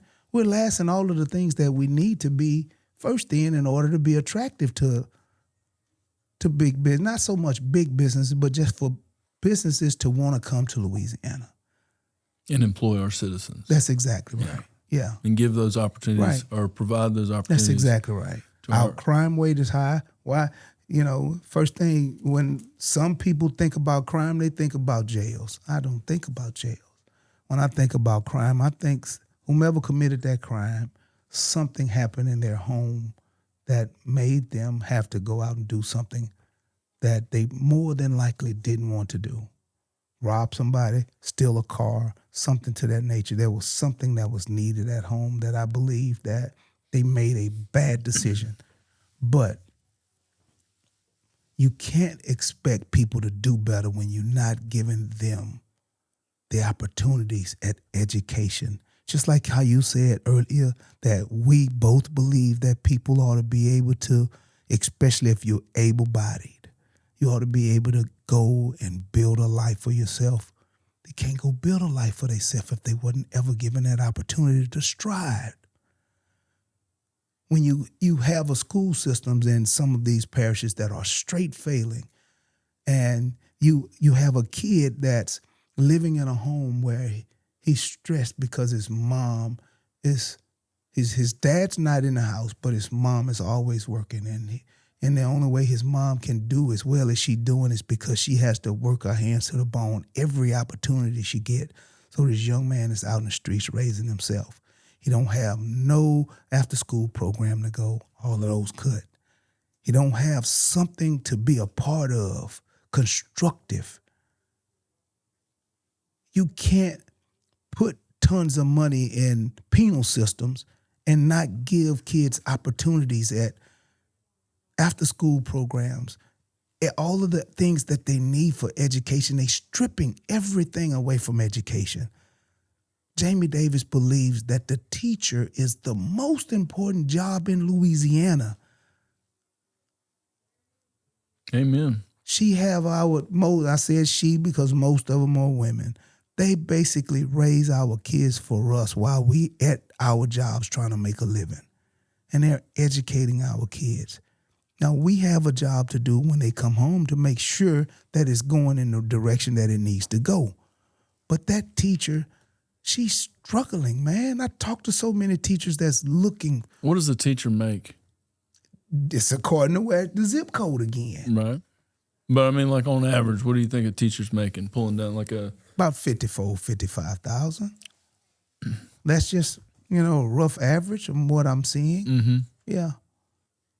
What income level do you think it takes in Louisiana to live comfortably without having like unreasonable financial stress? Or I don't know how else to say it. Like without having, I don't care how much money you're making, you're going to have financial stress. No doubt. Yeah. Whether you make right. $10,000 a year or $10 million, the more you're gonna spend. Yeah. Yeah. Everybody has financial stress. Right. No doubt. I'll say it like this here. I won't put a number on it, but the teachers that I'm talking to, they're telling me that they are passionate about what they do. Because number one, they still not making the kind of money that they could make in other industries, but they love teaching so much because that's what they went to school to do. And they paying all of this money back for education, their education loans. And then they're still having to help these kids in these impoverished schools with school supplies. What I hear the most is I spend more of my own money on school supplies for my students because I love them. let me ask you this. Okay. Is there anything that's going on in the Democratic Party today that makes you uncomfortable? Or what is going on that possibly makes you uncomfortable? Well, you have to give me some kind of, let's just give me some hypothetical. Let's just take boys and girls sports. Oh, okay. So let's talk about that. All right. Boys and girls sports. Okay. My kids, my son played football. My daughter, she wasn't really an athletic person. But the LHSAA is the governing body for school sports. They have rules and regulations that kids got to play by. Mm-hmm. So they have governing rules when it comes to boys playing in girls sports. That's where, now, the issue is not with politics. The issue is with the LHSSA. Give you another example. Little League. Little League has its own governing body when it comes to rules and regulations. Little League, the governing body for Little Leagues, when they set their rules, if girls can play with boys or however it may go, when it comes to these girls playing with boys and how, you know what I mean? So most all athletic association has a governing body. And so where I think you see that is, it's the responsibility of that governing body. I don't think so you say send that back to the governing body that should be having a say-so in that situation. Yes, because all of, like the NCAA. Mm-hmm. The NCAA, I think there's another league that they have. I think it's an NAIA or something like that. All of those are governing bodies for athletic associations. That's who run those things, man. That's not for me as a politician. Are there any other? Are there any issues that the? Give me another example. Just throw one. Let's talk. Yeah, immigration is a great one. Immigration is a great one to talk about. The Jamie Davis immigration plan. It should be a whole lot easier for a person that's coming to our country for purpose of making life better for themselves, because that's in the end result. That's how America got started. The originals that came to America were leaving England because they wanted to be free to worship how they wanted. When I say I want you to hold that free, they wanted to be free to worship how they wanted. That's how the first settlers came to America. We agree on that? Oh, yeah. Okay. Yeah. So have we gotten to a country now that we can't allow anybody else to come in? And what I mean, I don't mean like no wildcat come in. I'm talking about. Okay. Well, there's a that's why qualifier there that's right. important, I think. That's why I said Jamie Davis believes in border control, not no borders wide open like quote unquote. He's a Democrat. He's just going to open up our borders. That's a damn lie. Mm-hmm. That basically saying that I'm lawless. Wouldn't you say that's basically saying that I'd be a lawless person? I mean, if you are suggesting that people should, in contravention of the law, right, come through the border. That's exactly right. Then yeah. Yes. So no, the border should be controlled and maintained, both of them, north and south, because the focus is on south. Well, and I think the focus is on the south. I mean, I'm just going to interject here, because the northern border, we have a partner in Canada that cooperates with not just our government, but basically has similar norms and values and sensibilities that the people that live along that border have. Right. So, but Mexico is famous for its corruption. Yeah, it is. And the cartels and basically, I mean, they had like over a dozen. I can't tell you the number exactly, Right. but the country of Mexico had I think it was 33. Maybe Nolan can look it up. They had 33 candidates for president assassinated Yeah. prior to the last Mexican presidential election. Right. So that's who we're dealing with It is. on the southern border. Right. I agree. So if That's we're why- gonna police a border, Right. That's why I said. it should be the southern border. No doubt. If we got a $10 billion to spend on border security, the lion's share of it Right. should probably go to the southern border, wouldn't you say?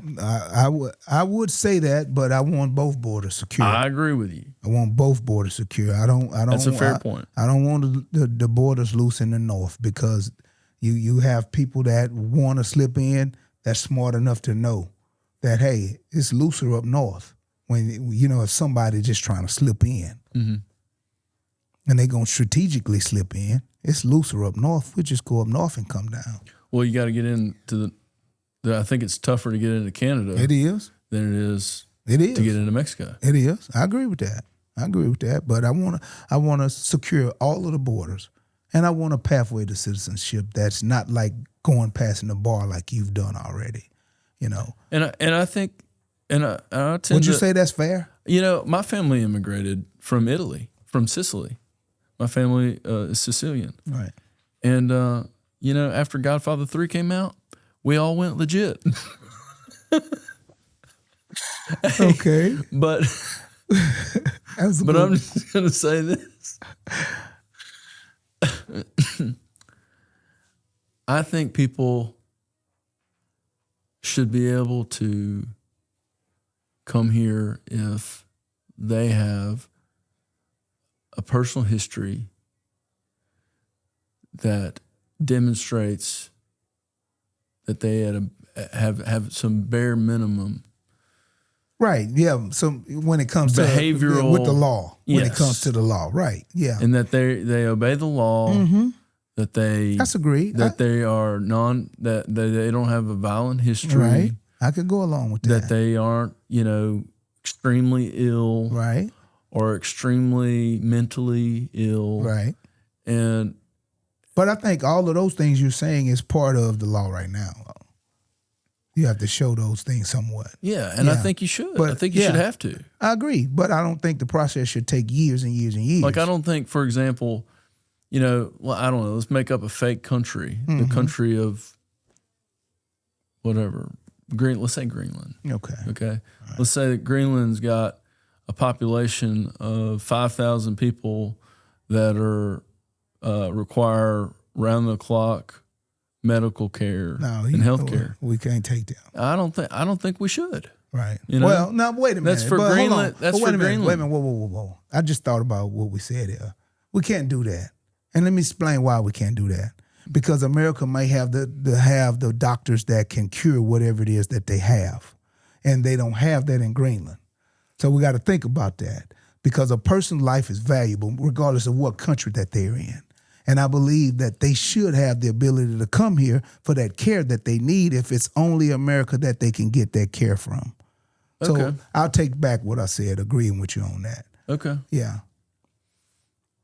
So give me another one. We kind of immigration. All right, let's see. Here's another.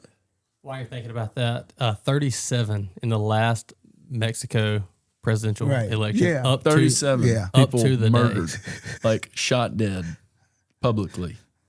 That's crazy, man. It is. That is nuts. Yeah. Do you know how good we have in this country? Yeah. Why you think they want to come? I mean, 37. That tells you why they want to come. 37 people that. So just think about this way. If people didn't truly believe that America was a place to come to, you basically come to this country and all you got is your children and a few personal things, and you get here and can't speak one lick of English. And they are basically kind of like me going to Mexico and trying to go live, and I don't speak not one drop of Spanish. They come here with hope to be able to have a better life, to live the American dream. And should we be too good of a country that we say, no, you can't come? Now, do I believe that we should have some type of standard? Yes. We can't just let hardened criminals come. Totally agree with you on that. Totally agree. If someone listening to this has voted Republican their entire life, what do you hope that they'll hear that surprises them in a positive way about Jamie Davis? I hope they would hear that I'm a real human and I am what I say I am. And I'm not fake. I'm not some guy that, quote unquote, that they like to say that he's the same as the rest of those Democrats. I'm a real guy. I'm a person that loves my state and I love people. I'm a guy that they would want to go and hang out with at the barbecue pit, have a steak, maybe even a cold beer, maybe even go bass fishing together.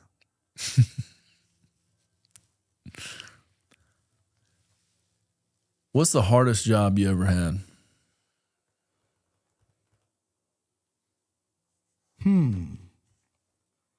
Working under my dad, truthfully, because he always expected me to be the very best. And I think he was just tough on me because he wanted so much more for me. So just to tell you a little history about my parents. My parents were raised on farms, plantations somewhat. My granddad, on my mother's side, her parents lived on what was called Arcola Plantation. It's a famous plantation in Tensas Parish. She was raised there, just like other families. Kids growing up on those plantations, they worked at a young age. My mom and dad both picked cotton with their hands, man. Both of them didn't complete high school. I was the first person in my immediate family to graduate high school.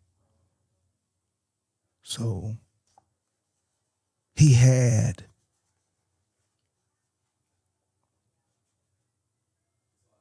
big dreams for his oldest boy.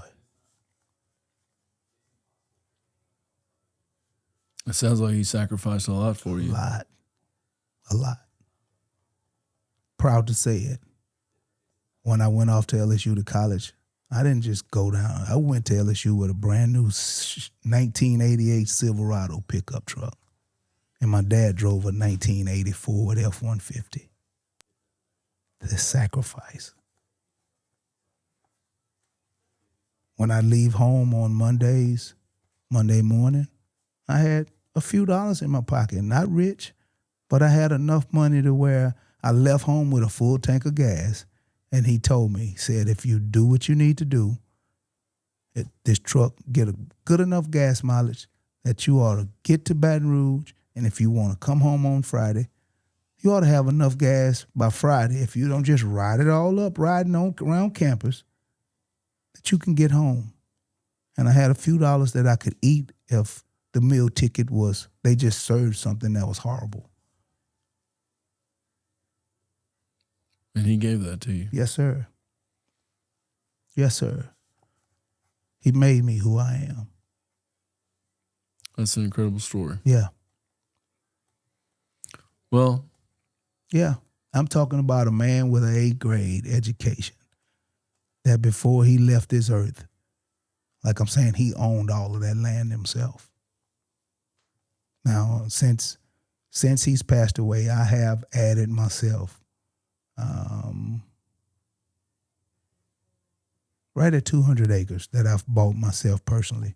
So before my dad died, he had bought 500 plus or minus acres. And I'm very proud of where I come from. Yeah, my mom was a seamstress. When she didn't work, before, she got bored and went to work, she made most of our clothes. Because, and I don't mean it in a way that's the way it had to be. She loved sewing and she was good at it. And so when my brother got old enough that she felt like I can go do something now. I'm tired of just being in the house. I've raised my kids. I'm going to get out. So she started working at this little place called Strong Build. And she was the lead seamstress there. And she loved to sew. And Ken would walk in, Ken Killen is the owner. He'd walk in and he'd need a cover for a deer stand. He'd bring it to where my mom's office was and sewed. He'd just bring it in and say, can you make me something to cover this?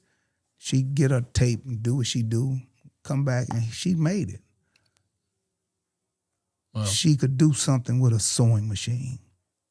Is your mother still with us? No, she's not with us. She left before my dad did. She left in 99, September 30th, 1999. Yeah. She raised me to be a man, too.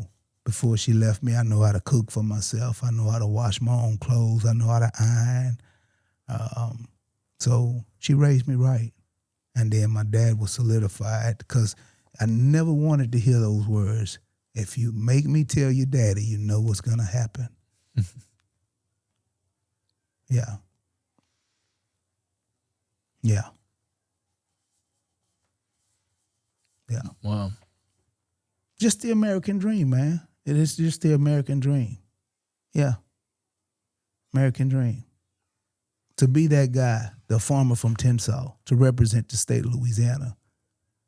It's a Louisiana story that's no different than any of the Louisiana stories. It just comes from a different lens, a different side of the tracks. So you grew up in Waterproof. Yeah. I read that Waterproof got its name. Well, you tell the story. No, you tell it, because there's a couple of different versions of that story. Well, I don't know. Which one of the versions you got? What I read was Waterproof got its name because whenever that area of Tensas Parish would flood, somehow the town of Waterproof would stay dry. That's exactly right. That is it. Yeah. And also somebody added the adage to it that said that one of the riverboat captains came down the river and said, that place right there must be waterproof because everything else is underwater. Yeah, that's just what I was looking up. So Abner Smalley was a riverboat captain. Yeah. And he said every time he came through there, he'd always look and say, I see y'all are still waterproof. That's right. That's it. Wow. Mm-hmm. Well, They want to paint me to be something I am not. Man, I'm just a hardworking guy that want better for Louisiana. And I don't know what is the fear of having a guy like me to serve our state, to serve the nation. What's the fear of it? Because like I said, if I turn and do something that is totally unorthodox or crazy, I'll be hurting myself. So I'm not the guy that's going to hurt myself. For the people of Louisiana, a vote for Jamie Davis is a vote for yourself. It's a vote for you, John. Yes, sir, it is. I feel like what you're doing, putting yourself out there before now. I mean, now it's kind of like you got some wind in your sails, and that's great. But before that, the fact that you put yourself out there, that you signed up to run for U.S. Senate, it takes a tremendous amount of courage and maybe not resources. You got to have the resources. But definitely takes resourcefulness to do it successfully. Right. And I think what you've done is a incredible story from basically out of nowhere. Yeah. To sweep the Democratic. Yeah. And I would like to tell something to the people that feels like, man, he has no Washington experience. He has no this. He's never been to D.C. I'm going to ask a serious question. Has anyone vote in Washington ever made of course, it can make a difference in the count. But with you having 100 senators, one person has never made a vote that vote that the person made affected everybody. And what I mean by that, let me explain before you think about it too hard. Because I see your eyeballs was getting to running. So the difference of what I'm saying, I believe when you serve in public local government, that's more in the trenches of politics, because when you make a decision, when the people of Tensas Parish is depending on me because we have lead found in the water system in Tensas, and you have to do something to take care of the people, those decisions that you make are way, way more affect the people immediately than a decision where you make a vote in Washington. You make one vote, there's a ton of other people that's got to make a vote along with you in order for it to happen. So people, I believe, are caught up in the Washington experience and how this is going to happen. I truly believe that holding office locally at home when the people are watching you, you can't run, and you have to serve them, that's a whole lot more important than making a vote in Washington. And I don't take being the United States Senator lightly. I'm not saying that. I'm saying that the impact of what it has and at the time that you make the vote, because when you pass a law in Tensas Parish, when we vote on it, it's law right then. And it affects people right then. And you do something bad to the people, they feel it immediately. And they coming at you immediately. You can make a vote in Washington, and a lot of times we don't even know they made a vote. Mm-hmm. And I'll say something else to the ones that say, oh, what about his experience? I hope the people of Louisiana know that there are a ton of staffers up there with are experts in every arena. I won't have to go to Washington and be a budget expert. I won't have to go to Washington and be a foreign affairs expert. I won't have to go to Washington and be an expert on healthcare. We have staffers for all of that. It's a full-blown whole economy for each member of the Senate to have to build a staff with a cabinet, to be able to have the people that are in the know and that are experts, no different than me being on my farm. If we get a new bug or a new pest that comes up, I hire an agronomist, which I have one there already, but if he can't handle it, he say, hey, we need to bring in an expert. No different than what we do in the Senate. So don't be worried about the fact that, I'm not, quote unquote, been on Capitol Hill for years upon years upon years. Yeah. That's probably a positive thing. Well, that is true too. I agree. I agree with some fresh blood in there. That's right, some fresh blood. That's exactly right. So let me ask you this, talking about particulars. Mm-hmm. What are your thoughts on the SAVE Act that's tabled for now, I guess? I truthfully believe it's a solution looking for a problem, man. Now, don't get me wrong. Solution looking for a problem. So saying that... So here's let me explain. Let me explain. Now, I'm talking Louisiana only now. Okay. I do know that there are some states that we don't have to have. Well, I'm sorry. I'm going to let you finish. Go ahead. All right. So we have to have identification to vote in Louisiana.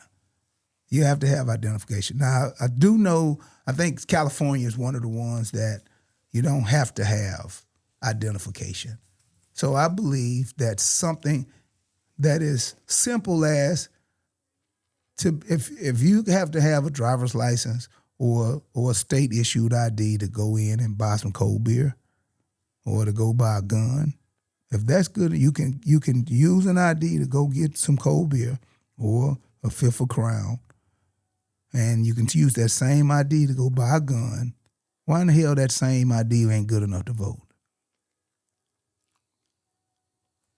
Is it not? Well, Is the SAVE Act saying that you need some other superior ID? Yes. From what I'm reading on the SAVE Act, you got to have multiple ways. If you use a driver's license, you've got to have something else to go along with it. Now, if you use a passport, that's good enough. But how many people walking around Louisiana with passports in there? I don't have one. And I could, but I don't have one.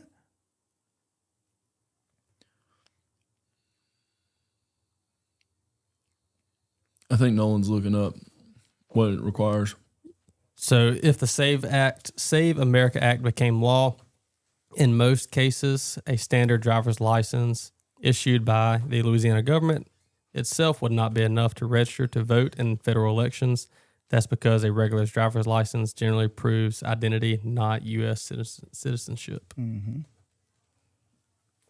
Okay. So U.S. passport, there are some certain government IDs that explicitly show U.S. citizenship. Driver's license plus documentary proof of insurance, such as birth certificate. Yeah. 2 IDs. I didn't know that. Okay, so what about if you just had your birth certificate? U.S. passport's the only thing you can have singular. Oh, okay. Solution, looking for a problem, bro. What about in the states that have relaxed? I can't speak on them. I got it starts and stops with Louisiana for me, man. And I know, of course, I'll be a federal senator and get to vote on everything all over the nation. But, and like I said, for those other places. What if there was a federal law that required the states to indicate citizenship in order to obtain a state ID or a driver's license? Good question. That's a good question. And it's a fair question. And wouldn't that be fair? It would be a fair question, but the only thing about that is for the people that you're going to put out. Now you're making them basically pay to vote now, because now let me explain. Because currently, right now, they legal to vote. They've done what they and I'm only speaking in Louisiana. They've done what's necessary to be able to vote. If you make us have to have something else, you're making us pay to go vote, because a passport is going to cost somebody something. Here's something else, that another thing. So, what's your wife's name on her birth certificate? Cassie Janae. Okay. On her driver's license, what's her name? Cassie Janae West. Okay. Look, it has to match. So she would have to show the marriage license or something, because she's Cassie Janae Bruscato now. She's gonna have to. Yeah. She's gonna have to show the passport. Yeah. That's costing your wife money, regardless of not if she can afford to do it or not. It's basically making people pay to vote. Well, to me. Now, don't get me wrong. Yeah. When you register to vote, you have to show those things to show that you're a citizen. Yeah. And an ID. And when you come back to vote, now all you should be able to show, because the voter registrar already see that, okay, this person is legal to vote. Mm-hmm. The ID matches the voter registration, you vote. I think the issue is there's no federal registrar that, other than maybe the passport office, that validates citizenship, right? Right. So whatever, it costs something to get an ID or a driver's license. It does, yeah. but you got to have it anyway. Yeah. That's, So, but there's got to be some sort of way to. Now, I'm not saying that the SAVE Act is the end all be all. Right. So so here's the question that I would ask. But there's a lot of bodies in this country. It is. That are we just not talked citizens. about immigration. Yeah. So what do you do how do you safeguard those elections in those states that have it's particularly concerning for states that are on the border, that have a large population of residents Of immigrants, that are not Right. U.S. citizens. So, is there a statistic to show that there is a very, very, very bad voter fraud issue in those states? Well, here's what I would say. I think there's a grave concern that voter fraud has occurred in elections, particularly in the 2020 election, where Joe Biden got like more votes than anybody had ever gotten, including Barack Obama. And he clearly had. Can I say something about that? Say it. When Joe Biden got elected, was this country in shambles? Yes.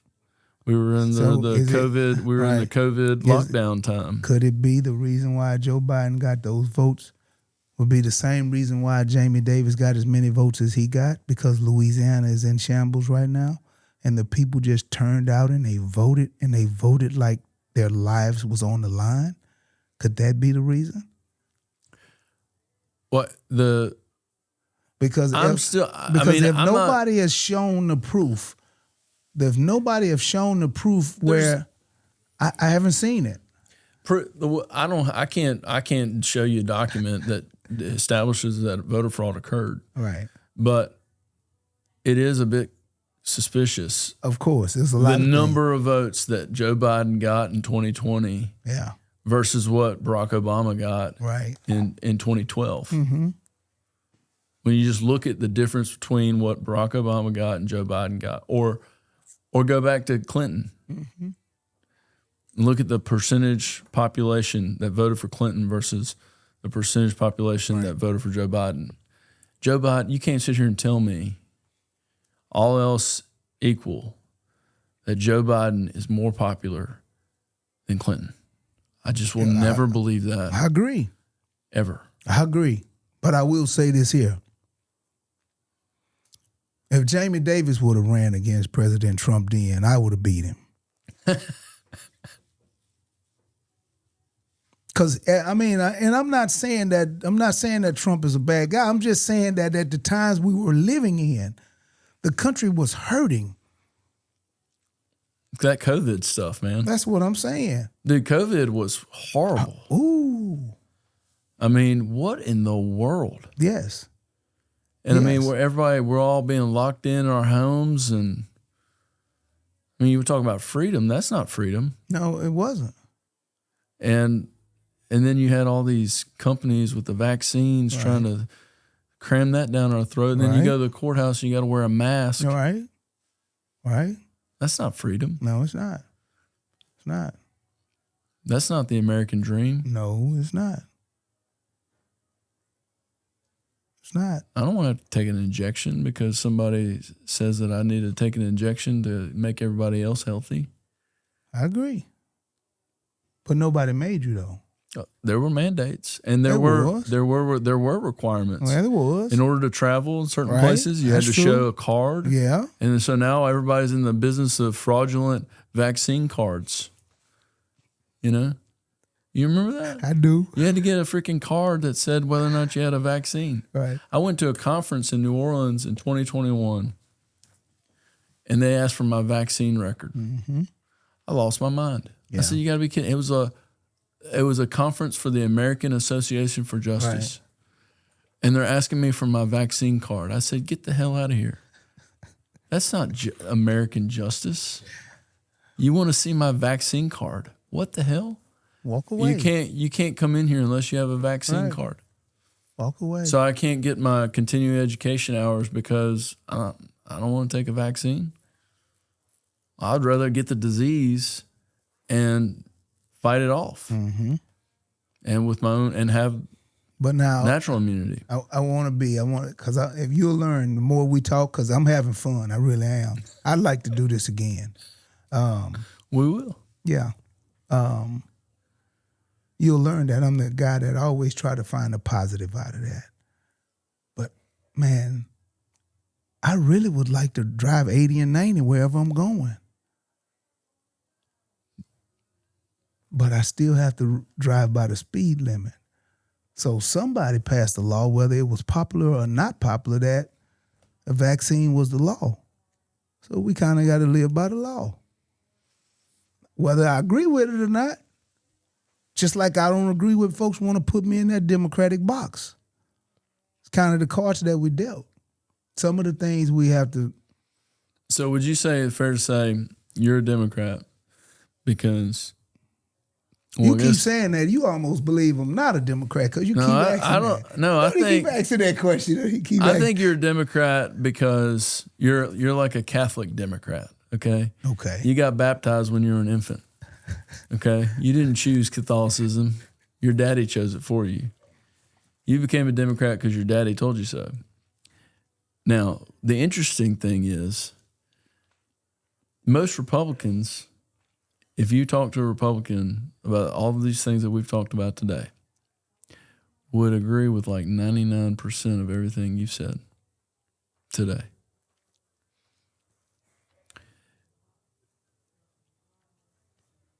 If you were to... If you look at some If you were to go to a non-denominational church, you would enjoy that. Yeah. Probably more than you enjoy the Democrat church. Right. The problem is you're in the politics business and you've got to earn votes. And so the vehicle that you chose was where you got your first baptism. Okay. That if that's your perspective. That's my perspective. Okay. I mean, I'm not saying you have to agree with me. Right. Obviously, you can do whatever you agree with or not agree with, whatever. But Right. you're a Democrat because you needed a vehicle and you were already in one, and that's the one you chose. Okay. I mean, that I can't refute what you seem to think because that is your thought. Mm-hmm. And along the way, I'm sure you've seen a lot of things in the Democrat platform, some of which you've avoided talking about, that you agree with, and also some of which you disagree with. Mm-hmm. On both sides. On both sides. Both sides. Yeah. I mean, you seem like a super moderate, pragmatic person that, I would like to have a beer with you. Go fishing too. I've never really, as an adult, I've never been fishing. So this is the question that is going to wrap it up for you. Keep going, but I'm saying this is something I've got to ask. Do you bass fish now? I ain't been since June of last year. June of last year. So you fish, all the modern stuff. So if you're trying to go and win all the Republican votes, this is how you do it. Are you for or against live scope? That's your question. Ooh, boy, that's a Now good let one me tell you there. something. You answer that right or wrong, it's your death sentence, baby. Okay. So On the issue of live scope. On the where do issue you of stand? live scope, where do you stand? So here's the issue on live scope.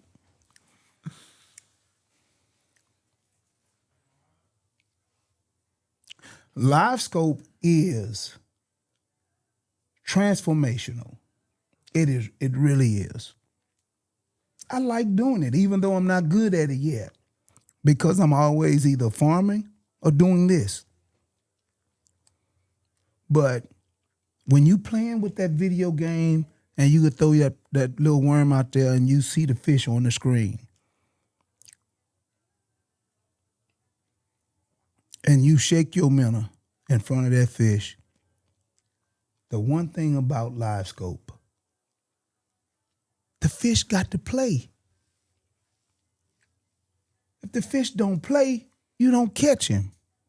So it's not like you throwing out now, I'm starting to believe that some of the people seem to think that we got some bad players out there. Because out of my eyes, I still know you got to make that fish bite. But I believe some people seem to think that they throwing a naked hook out there with some kind of snag or something and just snagging the fish, bringing them in. Because it's an art to making him bite. You either gonna catch him or you not. And I don't care how you shake that minnow on him. You can shake it on him as good as you can. If you don't make her bite, she ain't gonna bite. I said all of that to say this. When it comes down to it, just fishing, I'm for live scope. When it comes down to competition, to where I want the organizations that I love to fish in, I want them to strive. I think they're starting to do it right, to where they'll have part of the day that's live scope and then the other part of the day not. Because basically now you're catering to everybody. I'm going to give you some hours where you can, or like when there's multiple day tournaments, they'll give you a live scope day and then a non-live scope day. So now you're getting the best of both worlds. You're getting it to the point to where you've got anglers that are really good at it, but then they suck at the no live scope days. Well, that's when the guys crack them open. That's when the old school field fishermen. That's right. I'll tell you what live scope is after. But if you're listening to this, just YouTube live scope, Garmin live scope. Yeah.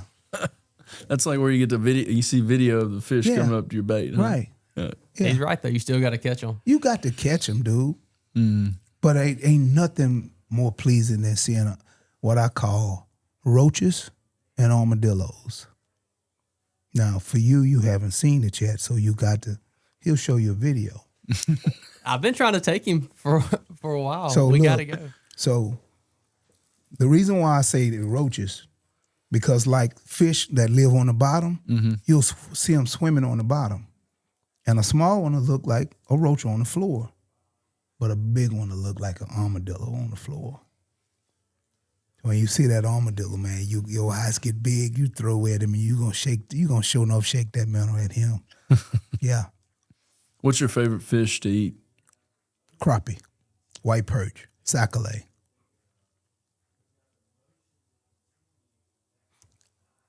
I got a close second. Filleted buffalo. Buffalo. Yes, sir. Filleted buffalo or buffalo ribs? No, filleted buffalo. Buffalo, don't get me wrong. Buffalo rib is really good also. But filleted buffalo, and basically, say if you got a big buffalo, really big one. Now, I still haven't mastered the art of doing it yet. I've tried, but I ain't got it down. Well, you know, they got the pin bones in the buffalo. And you can still, I can tell you how to work with them pin bones to make sure you don't, it still be fun to eat. You can give it to kids. But there is a You gotta way. watch out for the bones, though, huh? No, you don't. If you Do do you it fillet it right? if you do it right. So when you cut that fillet and you got a real whole fillet, say fillet is 1/4-inch thick, you have to basically fillet it where you only get the top half of that fillet or the bottom half of it. The pin bones kind of live in the middle. Or you can fillet it and just tear it with your hands. You won't break those bones by tearing that fish with your hands. And when you fry it, and when you go to break that fish open, the pin bones will just pop right out. You just pull it out and eat Pull it it out. then. Yeah. And the pin bones stay together. Here's the part that. How would you want to cook it? Fried, You of just course. Just fry Yes, it? sir. Deep fry it, or Yes, like sir. pan fry it? Deep fried. Deep fry it. Just like catfish. That thick of grease. Yeah. Yeah. That's awesome. No doubt. No doubt. I think next time we need to have a fish fry. Man, good luck to you. I appreciate it. Thank you for your time. I think this has been awesome, and I appreciate you coming on. Yeah. For your listeners or your viewers that are interested or want to know more about me, JamieForLouisiana.com. You get there, there's all of the medias, Facebook, TikTok, Threads, Instagram. Which one do you personally? I'm old school, Facebook for me. So whenever I messaged you, was it actually you that responded? Or was it your? It was the staff. There was a staff member that I emailed. Young lady, or did you? Her last name was Davis. Micaiah, that's my little cousin. Okay. Yeah. Brilliant. Xavier graduate. Brilliant. Young mind. Oh my goodness, she's smart. The MVP of my campaign. No doubt. Very good. Well, good luck to you, sir. I appreciate it. And like I said, I think it's what you're doing. It takes incredible courage, incredible resourcefulness. So what do you specialize at the restaurant? It's an Italian restaurant. Okay. And you got to get the lasagna. Is it with meat sauce? Yeah, well, it's the meat's in the lasagna. Right. Okay. And it's with like a red sauce. Yeah. And it's like what my family's known for. Are they open on Mondays? They're not open on Monday, man. Open on Tuesday. And actually this week they're closed. They're taking the week off for the summer. Okay. But they'll be open next week, Tuesday through Saturday. They don't do lunch on Saturday, but Tuesday through Saturday. I got it. Yeah. So if you're in this area, hit them up. We'll do it. All right, man. Thanks a lot.